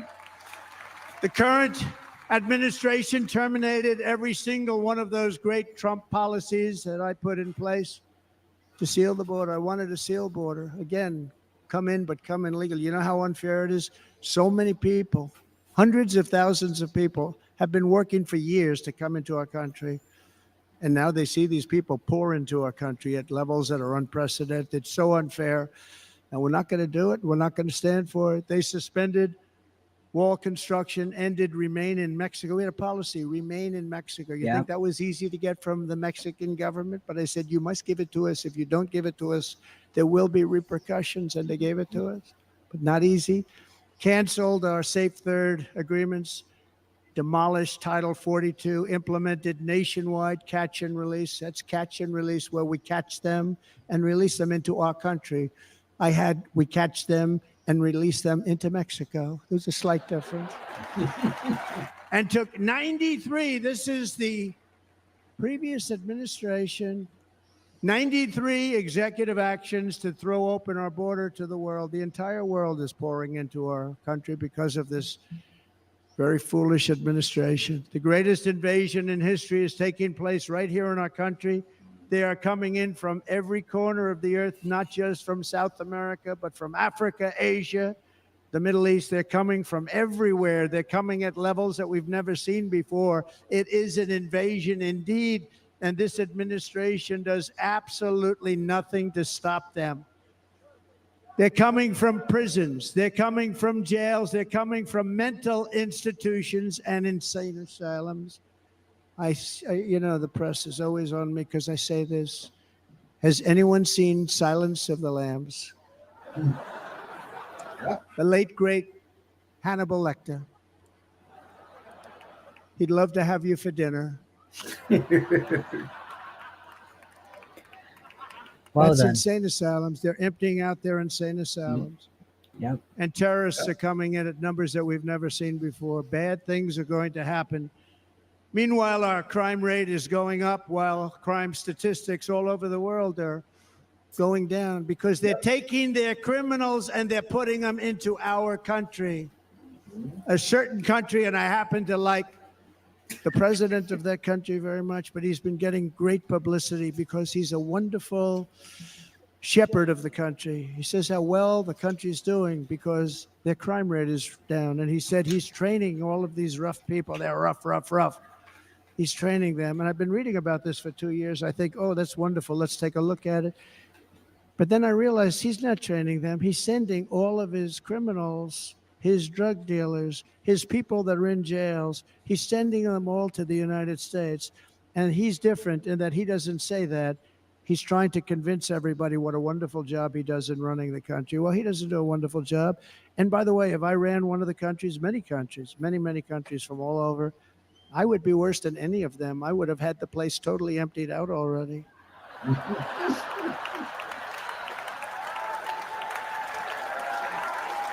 But we become a dumping ground for the rest of the world, which is laughing at us. They think we're stupid.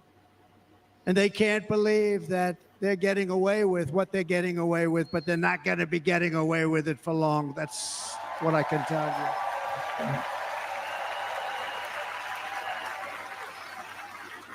In Venezuela, Caracas, high crime. Caracas, Venezuela. really a dangerous place, but not anymore. Because in Venezuela, crime is down 72%. In fact, if they would ever win this election, I hate to even say that, we will have our next Republican convention in Venezuela because it will be safe. Our cities will be so unsafe, we won't be able. We will not be able to have it there. In El Salvador, murders are down by 70%. Why are they down?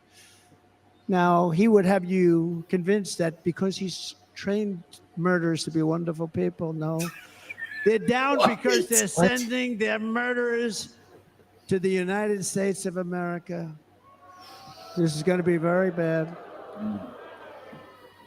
And bad things are going to happen, and you're seeing it happen all the time. That's why, to keep our families safe, the Republican platform promises to launch the largest deportation operation in the history of our country. Even larger than that of President Dwight D. Eisenhower from many years ago. You know, he was a moderate, but he believed very strongly in borders. He had the largest deportation operation we've ever had. Just recently, I spoke to the grieving mother of Jocelyn Nungary, a wonderful woman, a precious 12-year-old girl from Houston who last month was tied up, assaulted, and strangled to death after walking to the convenience store just a block away from her house. Her body was dumped near the side of the road in a shallow creek, found by some onlookers who couldn't believe what they had witnessed. Charged with Jocelyn's heinous murder are 2 illegal aliens from Venezuela. Go figure. Who came across our border, were in custody, and were then released into the country by this horrible, horrible administration that we have right now. I also met recently with the heartbroken mother and sister of Rachel Morin. Rachel was a 37-year-old mom of 5 beautiful children who was brutally raped and murdered while out on a run. She wanted to keep herself in good shape. It was very important to her. She was murdered. The monster responsible first killed another woman in El Salvador before he was led into America by the White House. This White House let them in. He then attacked a 9-year-old girl and her mother in a home invasion in Los Angeles before murdering Rachel in Maryland. Traveled all throughout the country, doing tremendous damage. Rachel's mother will never be the same. I spent time with her. She will never be the same. I've also met with the wonderful family of Laken Riley, the brilliant 22-year-old nursing student. She was so proud of being first in her class, who was out for a jog on the campus of the University of Georgia when she was assaulted, beaten, and horrifically killed. Yet another American life was stolen by a criminal alien set free by this administration. And these were Who shouldn't have even incredible been. people we're talking about. These were incredible people who died. Tonight, America, this is my vow. I will not let these killers and criminals into our country.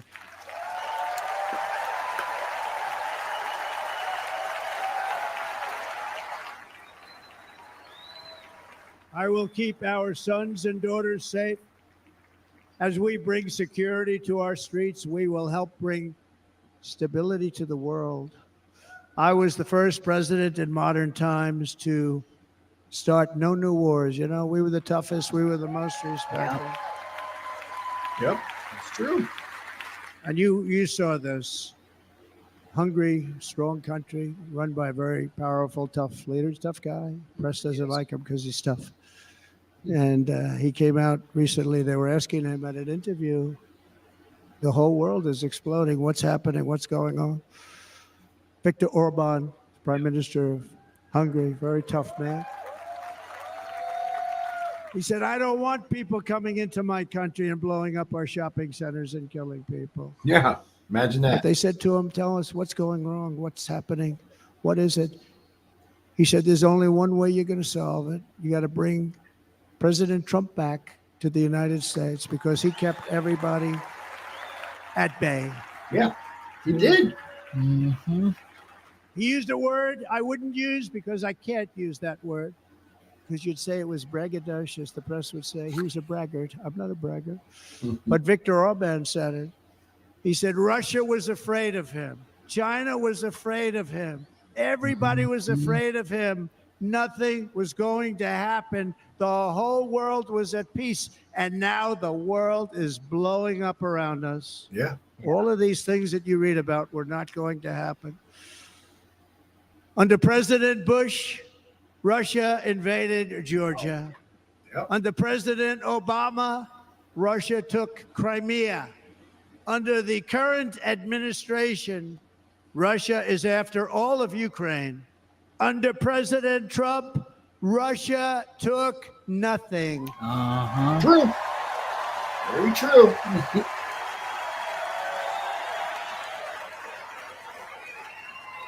Despite the press's claims he was going to start World War III. Yep. Constantly. We defeated 100% of ISIS in Syria and Iraq. Something that was said to take 5 years, sir. It'll take 5 years, sir. We did it in a matter of a couple of months. Yeah. We have a great military. Our military is not woke. It's just some of the fools on top that are woke. Okay.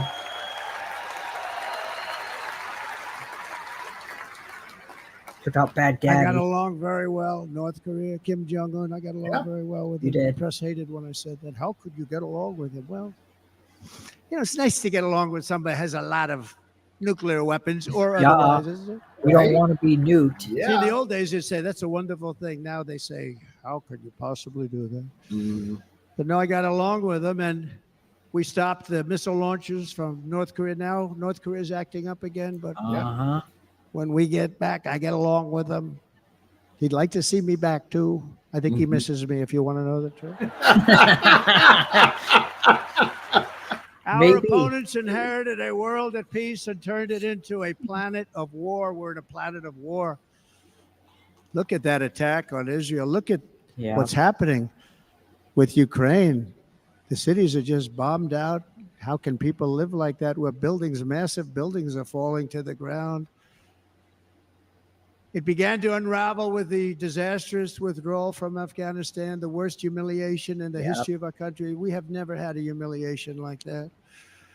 13 heroic U.S. service members were tragically and needlessly killed. 45 others were horrifically wounded. Nobody ever talks about them. That's true. No arms, no legs, face explosions, horrifically wounded. And by the way, we have a man in this room who's running for the U.S. Senate from a great state, Nevada, named Sam Brown, who paid the ultimate price. Thank you, Sam. Thank you, Sam. I am not aware of his story. Sam Brown. Thank you. We'll have to check into him. He paid the biggest price. Nevada. Probably I've heard of ever him. paid by anybody that is running for office, and I think he's going to do great. He's running against a person that is not good, not respected, a total lightweight. But Sam, I think, paid really. We were talking about it with some of the senators that are working so hard for Sam. But he paid the biggest price of any senator ever to run for the Senate. I don't think anybody's ever what he did. He was a real hero, a really great person. And he's running, and I hope that everybody gets out and votes for Sam Brown. Sam Brown. What do you guys know about Sam Brown? Let us know in the comments, because I am not that familiar with And him. we also left behind $85 billion worth of military equipment. Yep. Along with many American citizens were left behind. Unreal, man. Absolutely. Many American citizens. What a cluster. Emboldened by that disaster, Russia invaded Ukraine. They saw this group of people that were incompetent. Yeah. We took the soldiers out first. No, we're going to take the You want to know soldiers out second. what he's talking If they would have about? followed I my found plan. it. We had a great plan. But the plan only kicked in if they did everything perfectly, and they weren't doing things perfectly. All right. So we He said served in Afghanistan kick in. and You know, sustained 18 burns months to 30% of his Afghanistan. body due to we a didn't have one. So improvised they were killing them left explosive and right, device. snipers. And Hold on. I spoke to the head of not know the that. Taliban. You've heard this story. Oh, yeah. Abdul, still there, still the head of the Taliban. The press got on me. Why would you speak to him? I said, because that's where the killing is. I Yeah. have to speak to somebody that has nothing to do with it. Yeah. And I told him, don't ever do that. Don't ever do that again. Don't ever do that again. You got to stop. because during the Obama administration, many great people and soldiers, a lot of soldiers were being killed from long distance. Yeah. I said, if you keep doing that, you're going to be hit harder than anybody's ever been hit by a country before.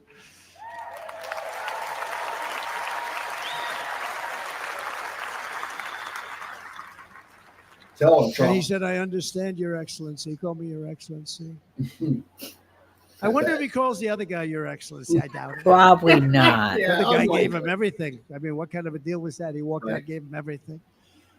Do you know that right now Afghanistan is one of the largest sellers of weapons in the world? They're selling the brand new, beautiful weapons that we gave them. That doesn't surprise But me. think of it. He actually said to me, but why do you show me a picture of my home? I said, you'll have to ask your people or one of your wives.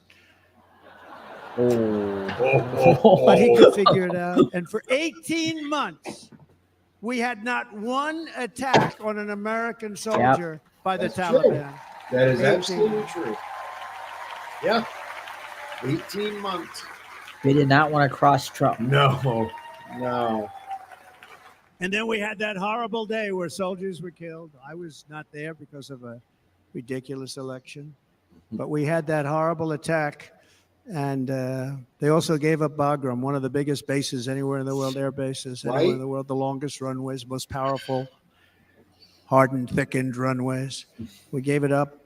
And I liked it not because of Afghanistan. I liked it because of China. It's 1 hour away from where China makes their nuclear weapons. And you know who has it now? Oh. China has it now. Oh. We were keeping that. Yep. And now China is likewise circling Taiwan, and Russian warships and nuclear submarines are operating 60 miles off the coast in Cuba. Do you know that? No, the press refuses to write about it. I heard If about that it. were me running this country and we had nuclear submarines in Cuba, I will tell you that headlines every day would be, what's wrong with our president? You don't even hear this. You're not hearing about this. Russia has nuclear submarines and warships 60 miles away, Mr. Congressman, from Miami, by the way, happens to be here. Correct? In Cuba. And that would not be stood for if it were somebody else. They don't want to mention it, but now maybe they will. And the entire world, I tell you this, we want our hostages back, and they better be back before I assume office, or you will be paying a very big price. That was I a message. believe him too. That was a message to Putin. Oh yeah.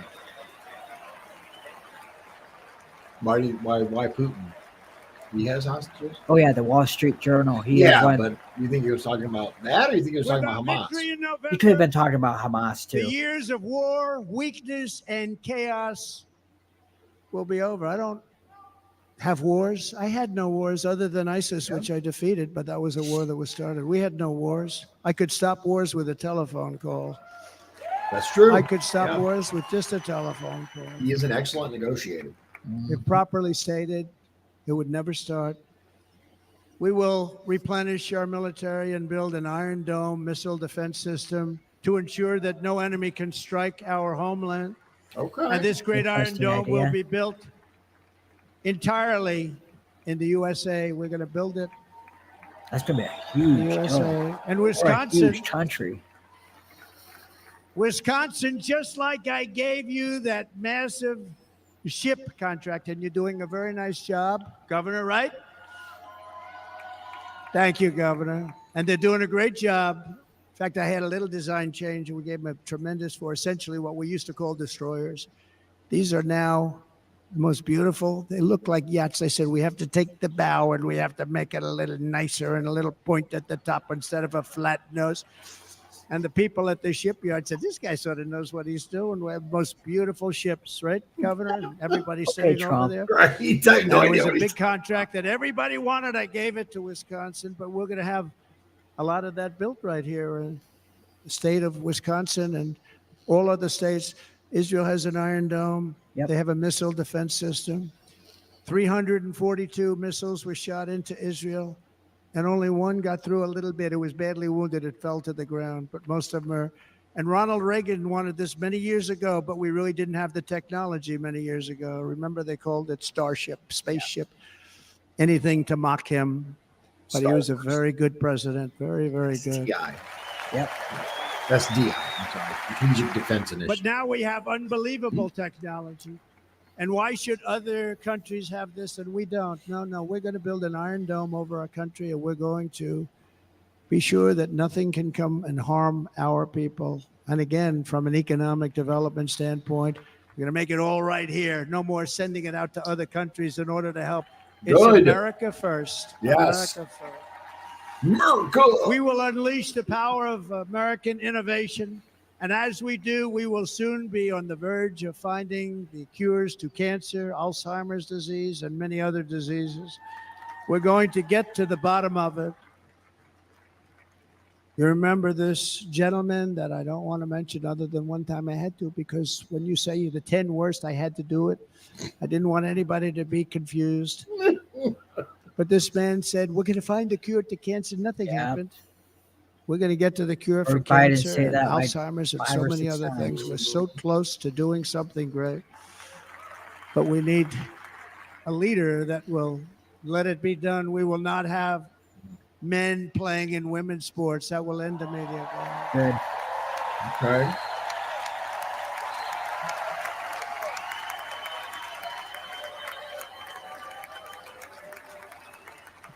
And we will restore and renovate our nation's once great cities, making them safe, clean, and beautiful again.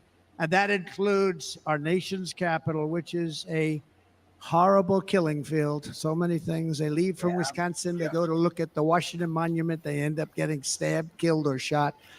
We will be very soon Sotomayor very had a proud of our scare capital. with that. Again, Washington, D.C. Yeah, they tried to carjack her bodyguard.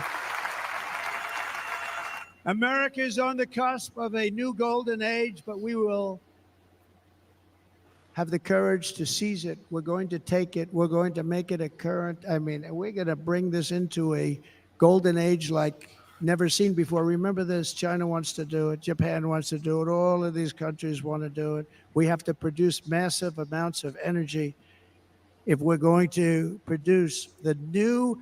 If you look at some of the things that have been done and some of the things that we're going to do, but AI needs literally twice the electricity that's available now in our country. Can you imagine? Oh, wow. But instead, we're spending places where they recharge electric cars. They built 8 chargers at a certain location toward the Midwest. 8 chargers for $9 billion. Think of them as a tank for filling up your gas. Think of it. They spent $9 billion on 8 chargers, 3 of which didn't work. And if you were going to do this all over our country, this crazy electric mandate, if you're going to do this and by the way, I'm all for electric. They have their application. But if somebody wants to buy a gas-powered car, gasoline-powered car, or a hybrid, they're going to be able to do it. And we're going to make that change on day Nothing wrong with 1. choice. Yep, that's right. And competition. I'm all for both. Yeah. So to conclude, just a few short days ago, my journey with you nearly ended. We know that. And yet, here we are tonight, all gathered together, talking about the future, promise, and a total renewal of a thing we love very much. It's called America. We live in a world of miracles. None of us knows God's plan or where life's adventure will take us. That's true. I want to thank Franklin Graham for being here tonight. He's an outstanding man. He wrote me a note recently. I have a lot of respect for him. Sir, I love your storytelling. I think it's great in front of these big rallies. But, sir, please do me one favor. It won't make any difference. Please don't use any foul language. I was a little embarrassed. I said, He said, it won't make any difference. Actually, it does. The story's not quite as good, but I've been very good. The story is not quite as good, to be honest. I've got to have a little talk with Franklin, but he was great. He's a great gentleman. His father was so incredible, Billy Graham. My father used to love taking me to see Billy Graham. My grandmother. My father would take me to see Billy Graham at Yankee Stadium. He had the biggest rallies you've ever seen. He was a good rally guy, too. He was. But he'd get up, and he was a fantastic guy. My father loved Billy Graham. But I love Franklin Graham. I think Franklin's been fantastic, and I'm working so hard to adhere to his note to me. I'm working hard on it, Franklin. But if the events of last Saturday make anything clear, it is that every single moment we have on earth is a gift from God. Yep.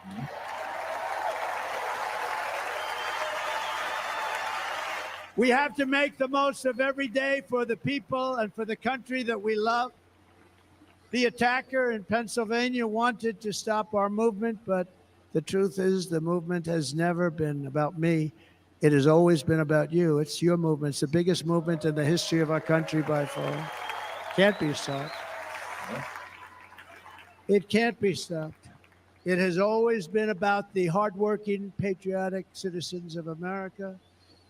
For too long, our nation has settled for too little. We settled for too little. We've given everything to other nations, to other people. You have been told to lower your expectations and to accept less for your families. I am here tonight with the opposite message. Your expectations are not big enough. Not big enough. All right. It is time to start expecting and demanding the best leadership in the world, leadership that is bold, dynamic, relentless, and fearless. We can do that. We are Americans. Ambition is our heritage. Greatness is our birthright. But as long as our energies are spent fighting each other, our destiny will remain out of reach. And that's not acceptable. We must instead take that energy and use it to realize our country's true potential and write our own thrilling chapter of the American story. We can do it together. We will unite. We are going to come together, and success will bring us together.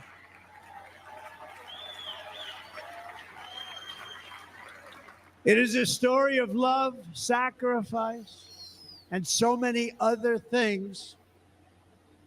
And remember the word devotion. It's unmatched devotion. Our American ancestors crossed the Delaware, survived the icy winter at Valley Forge, and defeated a mighty empire to establish our cherished republic. They fought so hard, they lost so many.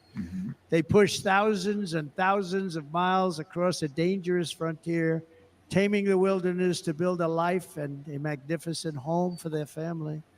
They packed their families into covered wagons, trekked across hazardous trails, scaled towering mountains, and braved rivers and rapids to stake their claim on the wide open, new, and very beautiful frontier. When our way of life was threatened, American patriots marched onto the battlefield, raced into enemy strongholds, and stared down death and stared down those enemies to keep alive the flame of freedom. At Yorktown, Gettysburg, and Midway, they joined the roll call of immortal heroes. So many heroes, so many great, great people. And we have to cherish those people. We can't forget those people. We have to cherish those people.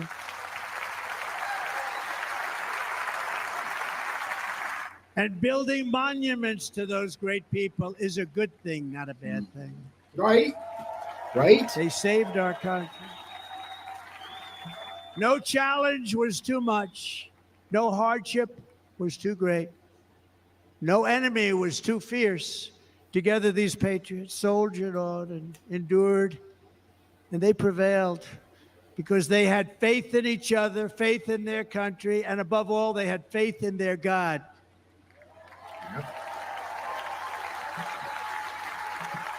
Just like our ancestors, we must now come together, rise above past differences, Any disagreements have to be put aside and go forward united as one people, one nation, pledging allegiance to one great, beautiful, I think it's so beautiful, American flag. Tonight I ask for your partnership, for your support, and I am humbly asking for your vote. I want your vote. Going to make our country great again. Every day I will strive to honor the trust you have placed in me, and I will never, ever let you down. I promise that. I will never let you down. To all of the forgotten men and women who have been neglected, abandoned, and left behind, you will be forgotten no longer. We will press forward, and together we will win, win, win.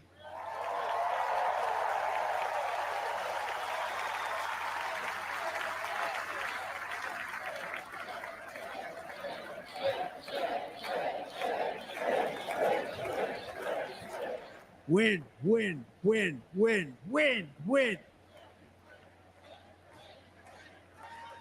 Nothing will sway us, nothing will slow us, and no one will ever stop us. No matter what dangers come our way, no matter what obstacles lie in our path, we will keep striving toward our shared and glorious destiny, and we will not fail. We will not fail. Together, we will save this country, we will restore the republic, and we will usher in the rich and wonderful tomorrows that our people so truly deserve. America's future will be bigger, better, bolder, brighter, happier, stronger, freer, greater, and more united than ever before.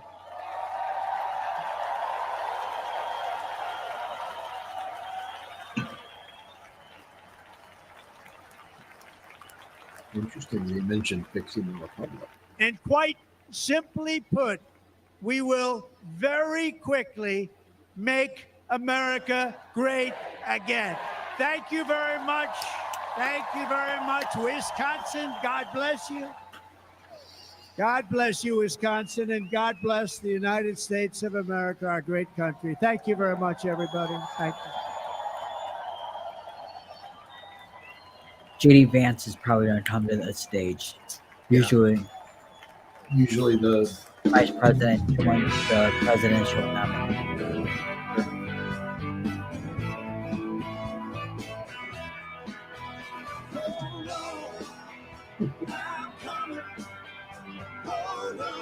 Nice. Take a look. It's a lot of people, man.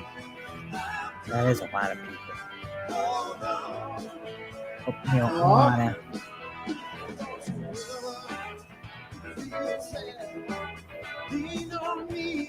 yeah, Eastern Europeans in general don't really have public displays of affection. My wife's actually Eastern European of descent, right? Okay. And she's like really, really not. Here comes JD. Yeah, there's JD. And Mrs. Vance. Yeah, she doesn't like public affection either. Of course, my wife's weird, so. But not necessarily in a bad way. Just beautiful. She's a treat. Oh, wow. Here comes the balloons. There's the balloons. This is supposed to be the biggest drop of balloons in history. Really? Yeah. It was on. They're talking about it on Fox. I think they said 125,000 balloons. Good Lord! Look at that. With everything's got to be the biggest. Oh yeah. I mean, it's Trump, man. Of course.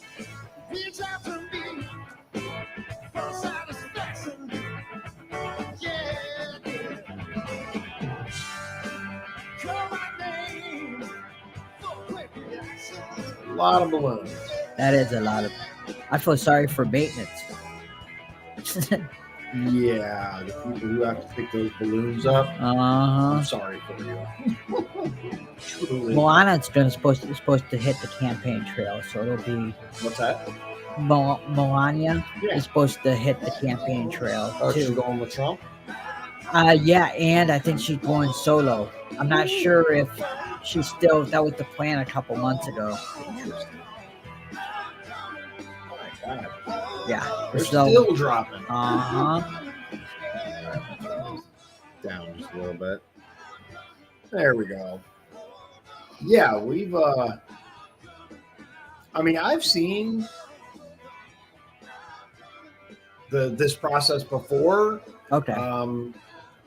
I went to the Indiana Republican convention and we did lieutenant governor and attorney general. This is obviously far, far bigger. It's the national, just state, but it's a similar setup. Okay. The way that they have you see the various states like Guam and Wisconsin. They do counties, right? Yeah, but we do it. Indiana doesn't do counties. Music change. I want to see it. No. Okay. Opera. That's an interesting musical choice. Do you like opera? Not a big opera fan. Me either. I had a friend a long time ago who loved opera. Big burly, manly dude. And he loved opera. He liked listening to it in the native, like Italian, right? Okay. Or whatever. Whatever the language of the opera singer, he didn't care. And he would get emotional over it. I'm like, dude. Really? Yeah. Oh yeah, man. Yeah. And like I said, he was, hardcore testosterone kind of guy, man. I mean, he worked in the oil field. He was Each their own. Huh? Each their own. Yeah, exactly. To each their own. And I made fun of him a little about it just because I'm like, how can you get emotional when you don't even understand the words? And he's like, no, it's the music and the voice transitions and I'm like, but you don't understand what they're even saying. Yeah. They could be singing like a prison love song for all you know. And like, what? Well, how can you possibly get that, excited and emotional over words you don't even understand? No, he loved it, man. He absolutely loved opera and would get, like I said, extremely. I mean, he didn't bawl. But he get tears. But you could see his eyes getting a little puffy and a little moisture there. And I'm like, really, dude? It's just sounds like glass breaking stuff to me. I mean, it's just me. I'm not much of an opera guy. I liked Trump's speech tonight. I did too. I really liked his speech. I honestly expected it to be more of a, this is the kind of danger that we're facing. They tried to kill my ass kind of thing, but he didn't. No.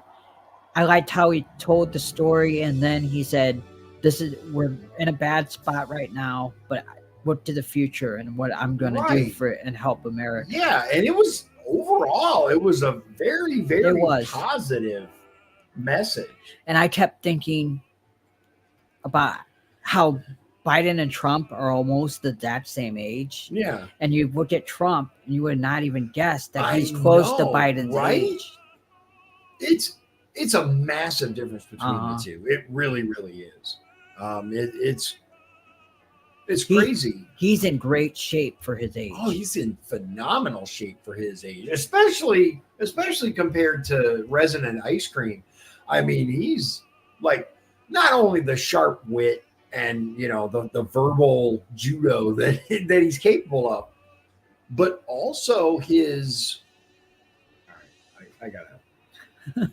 I can't with the opera anymore. All right. I'll keep looking at it. Yeah, we'll keep watching it. If anything interesting happens, I'll show you guys. They're literally just kind of What's going on with my mouse, man?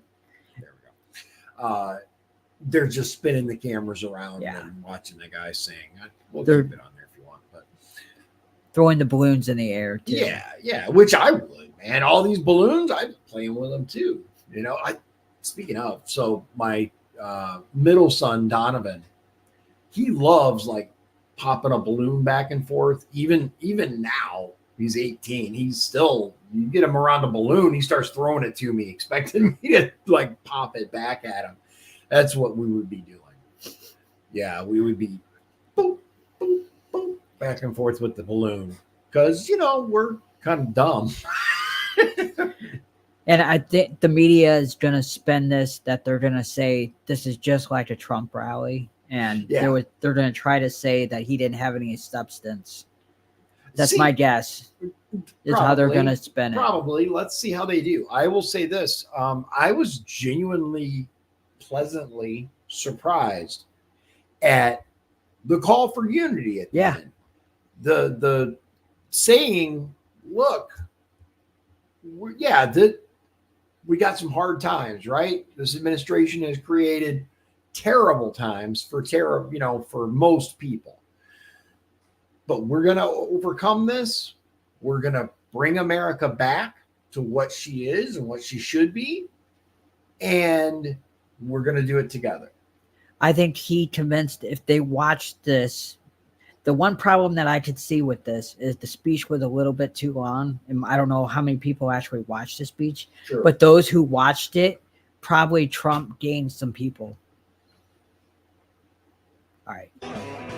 Yeah, we can't. I didn't think so, but I wanted to make sure we can't hear it. But if the people that watched this speech, if they were undecided, he probably moved them to hit their column tonight. Yeah, I would say it is possible that if people took the time to actually watch it, which I would say if you're an undecided voter, you should watch both the RNC and DNC. I agree with national committees. No audio, just checking to make sure. But yeah, it's just music in the background and a whole crap load of balloons. Like, that's a lot of balloons. You remember the old?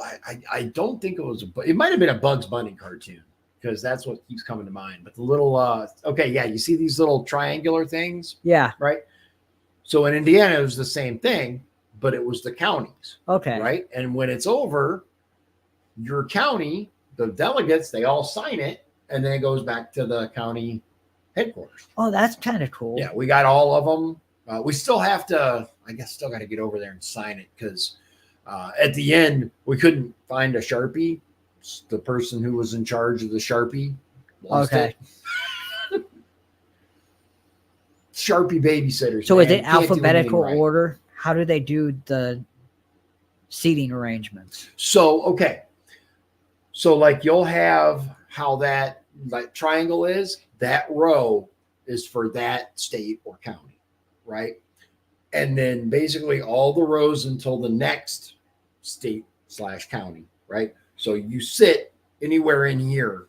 Okay. And then the next county sits anywhere in this area, Were you sitting by Porter County or was it alphabetical order? It was so weird the way that they had the counties laid out. I got some pictures that I'll show you guys if you're interested that I took.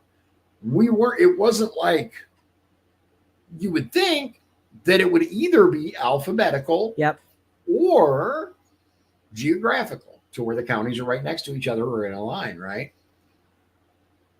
Neither. I have no idea how they did it, but it was so weird because we were by counties that were not alphabetically next to us and not geographically next to us.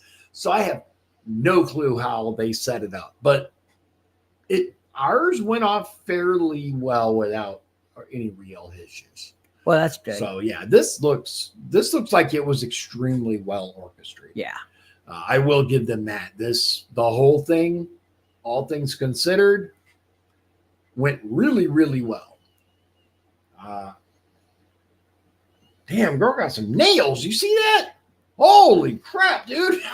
Don't make her mad. That'll destroy your back, man. Be careful, JD. Look out, homie. You're going to have those scars forever, bro. Okay. This music, we can't hear them. I like to double check because I don't want to miss anything important for you guys. Well, the Democrats convention, I believe. Who is that? Is that Barron? No. It's not Barron. Who is that? I think that's the grandson. I think that's Donald Trump Jr.'s kid. Oh, okay. I think. Like Don't quote me Donald on Trump that. The 15th? Or no. I'm not exactly sure. Yeah. Because you don't really see them very often. I will say this, just kind of as an aside, right? So I always thought Trump Jr. isn't a lot like his dad. Like Eric looks a lot more like Trump than Don Jr. does. Yeah. I'm just saying. But Jr. has a lot of the mannerisms, but he doesn't look. I mean, you can tell he's his son. Oh, yeah. I'm not saying, he needs to take the Pepsi challenge or anything, but he doesn't look like usually a junior is very like, I won't say a twin, but you know what I mean? Okay. Yeah. But yeah, I think overall it was a really good convention. It was extremely well ran. There was only one, as far as I know, there was only one security incident. Yeah. And that was a homeless guy outside at the edge of the perimeter. Yeah, that's the only one that they announced. Yeah, at least that's the only one we know of. May or may not, have more, but let's check in here.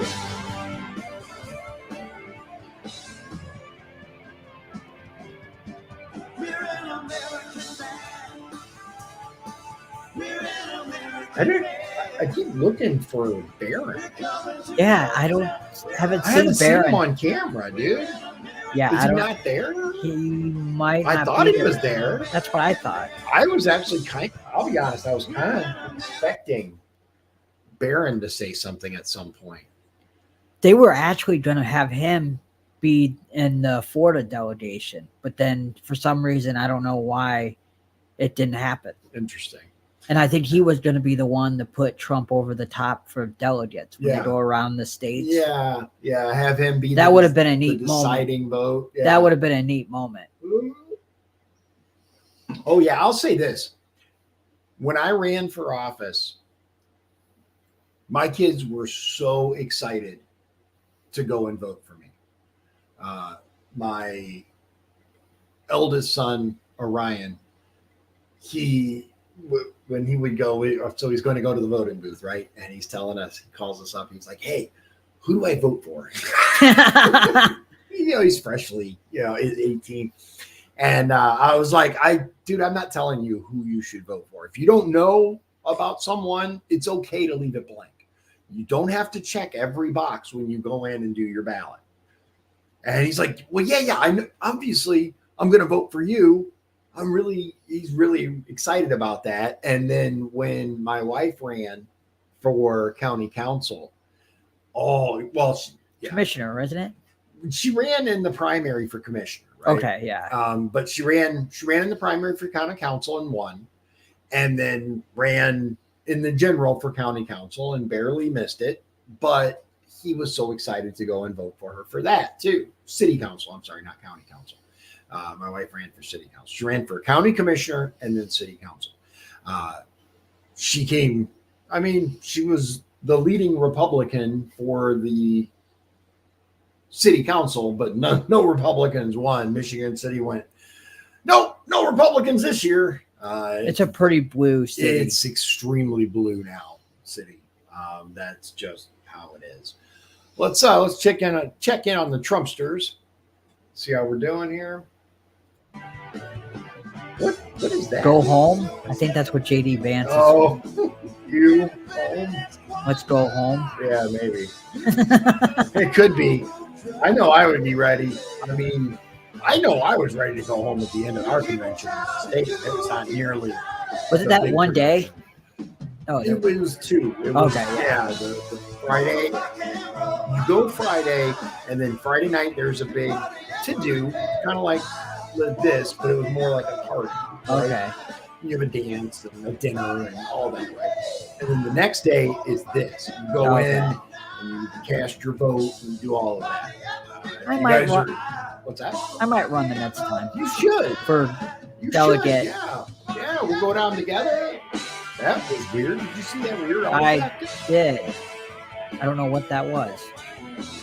That was interesting. I'll check that playback out. That's okay. So 224-ish in our video.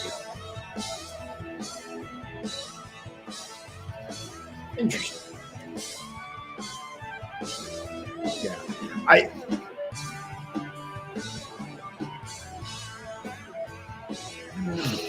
Okay, that's a big balloon. Look at that thing.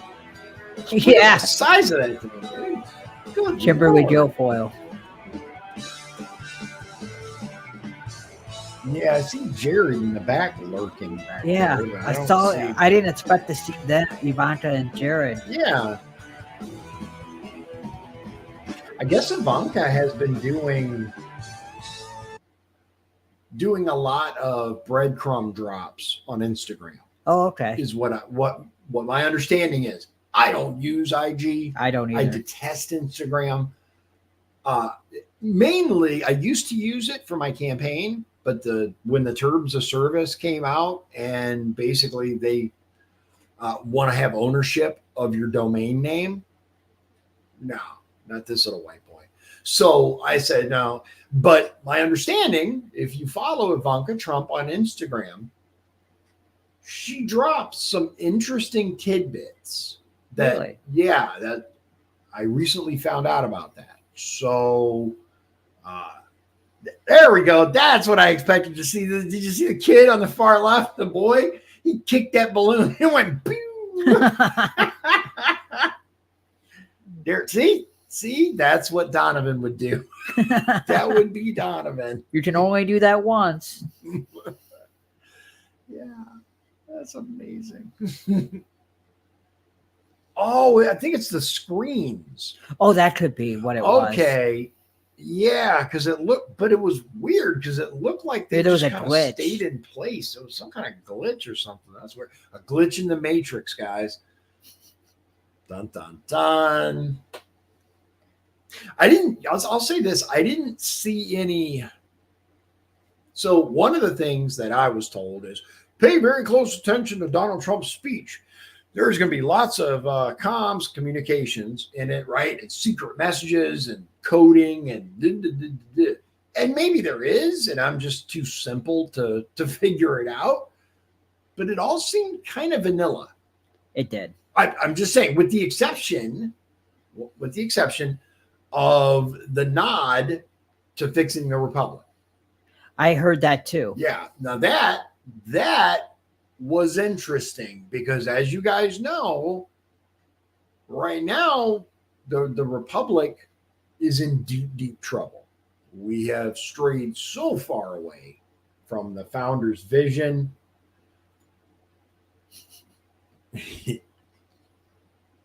Yeah, see? Wonder if that was one of Vance's kids. I'm not sure. He's walking with Trump. I don't know. Yeah, I'm not sure. Pretty sure we have music. Yep. Okay. That could have been one of his grandkids. It's completely possible. He has how many grandkids? 20? I don't know if it's that many. He's got a lot. He said, but I don't remember. I just went, wow, that's a lot of grandkids. I want know to he say has 14. It could be. Yeah, it's over 10. I know that.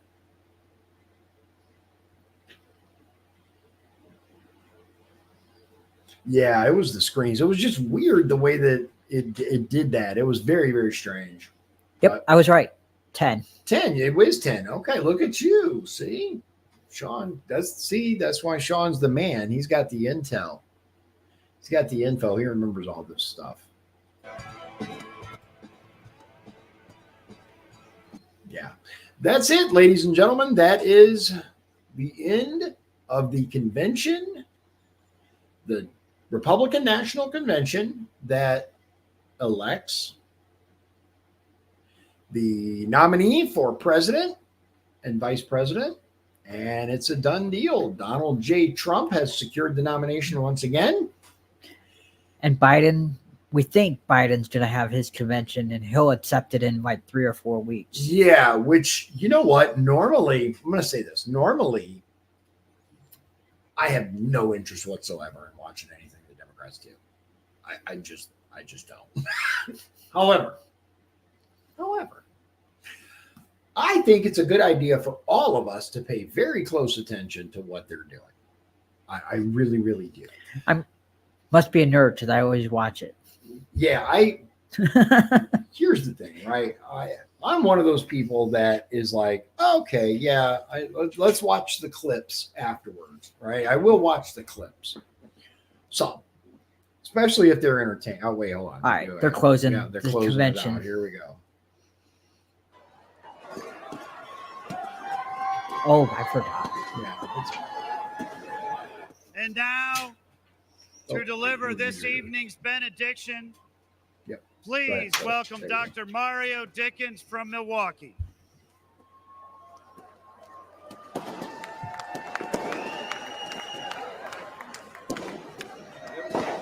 Thank you.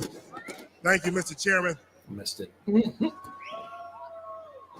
Dr. Mario Dickens. Oh, he's doing the benediction. Okay. I want to thank God for being here and granting me this opportunity to address the Republican National Convention 2024. Okay. I'm staying on script, but I got to say one thing. Okay. Just 4 hours ago, my granddaughter was born. Oh, wow. Oh, yay. Congratulations, man. Congratulations. Ayana Leah Dickens. Yes, my granddaughter is here. I just wanted to welcome her into the world on this stage. One nation under God. Reflecting on the significance of this phrase is crucial in the days to come. The path we have traveled has not been easy, but it must be navigated with dignity and perseverance. The Holy Scriptures state that the peace of God surpasses all understanding. True. I pray for peace in this nation. Peace on the campaign trail. Mm-hmm. Peace on our streets. And peace in our homes. We extend prayers for Corey Comparator, who tragically lost his life in Saturday's assassination attempt. For the innocent bystanders injured and for their grieving families, may the presence of God be with them. I do. I'm trying to figure out It is what that God is. who established governments, Oh, as Joe explained in No, Romans 13, verse 1. And for that, we are grateful. My wife, Cherie, I love you. My parents and my children know that God is the ultimate answer. As you leave this Republican National Convention, do so with the confidence that he will guide your path and keep you in his grace. My hope is that we all find joy in the days to come and embrace leadership in the up and coming elections that will guide the next 4 years with wisdom and peace. So please stand with me as I end this prayer. I pledge allegiance to the flag of the United States of America and to the republic for which it stands, one nation, under God, indivisible, with liberty and justice for all. In Jesus' name, we pray. God, we give you the honor, the praise, and the glory. Hallelujah. Hallelujah. President Trump, Senator Vance, may God lead you and guide you. Amen. Thank you. Thank you. Okay.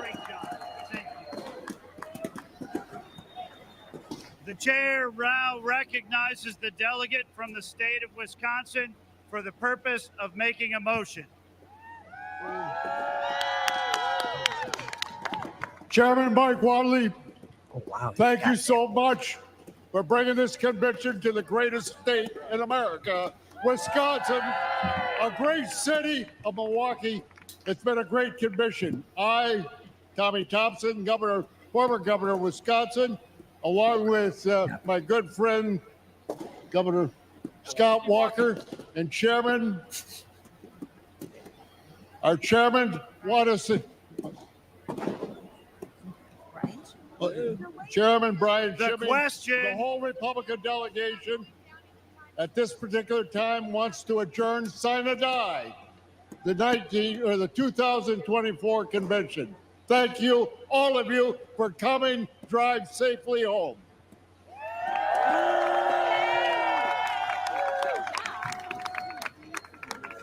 The question now occurs on the motion to adjourn the greatest Republican convention in history. Sine die. All those in favor signify by saying aye. All those opposed signify by saying no.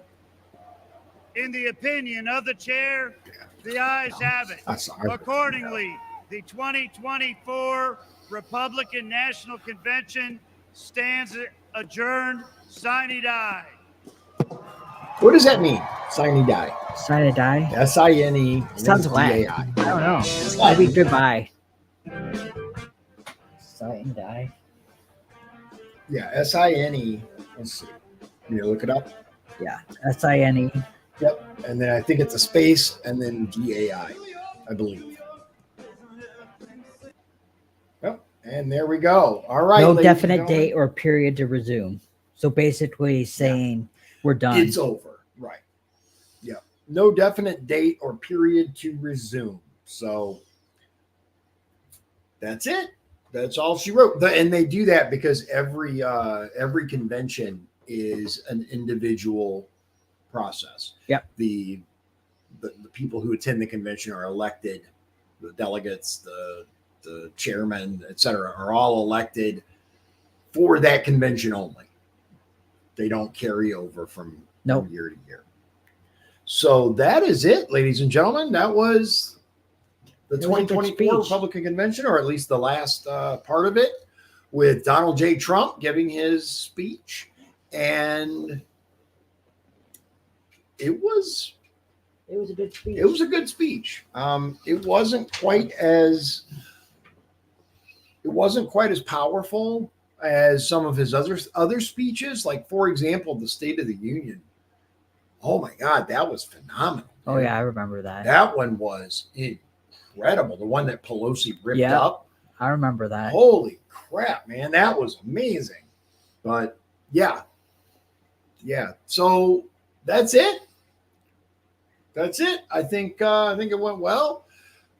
Thankfully, there were no major security problems. That was one thing that was a lot of us were concerned about, given the events that happened with President Trump. I mean,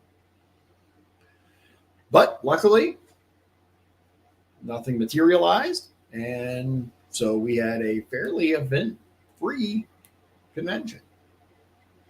All right, ladies and gentlemen. And when is your next day that you can? Tuesday. Tuesday. All right. So Shawn will be back Tuesday live, and we'll figure out the rest from there. I got some content that I got to do solo in the meantime. Okay. Make sure you stay tuned and make sure you follow social media. I'm going to try to do a better job of keeping you guys informed as to what's coming up.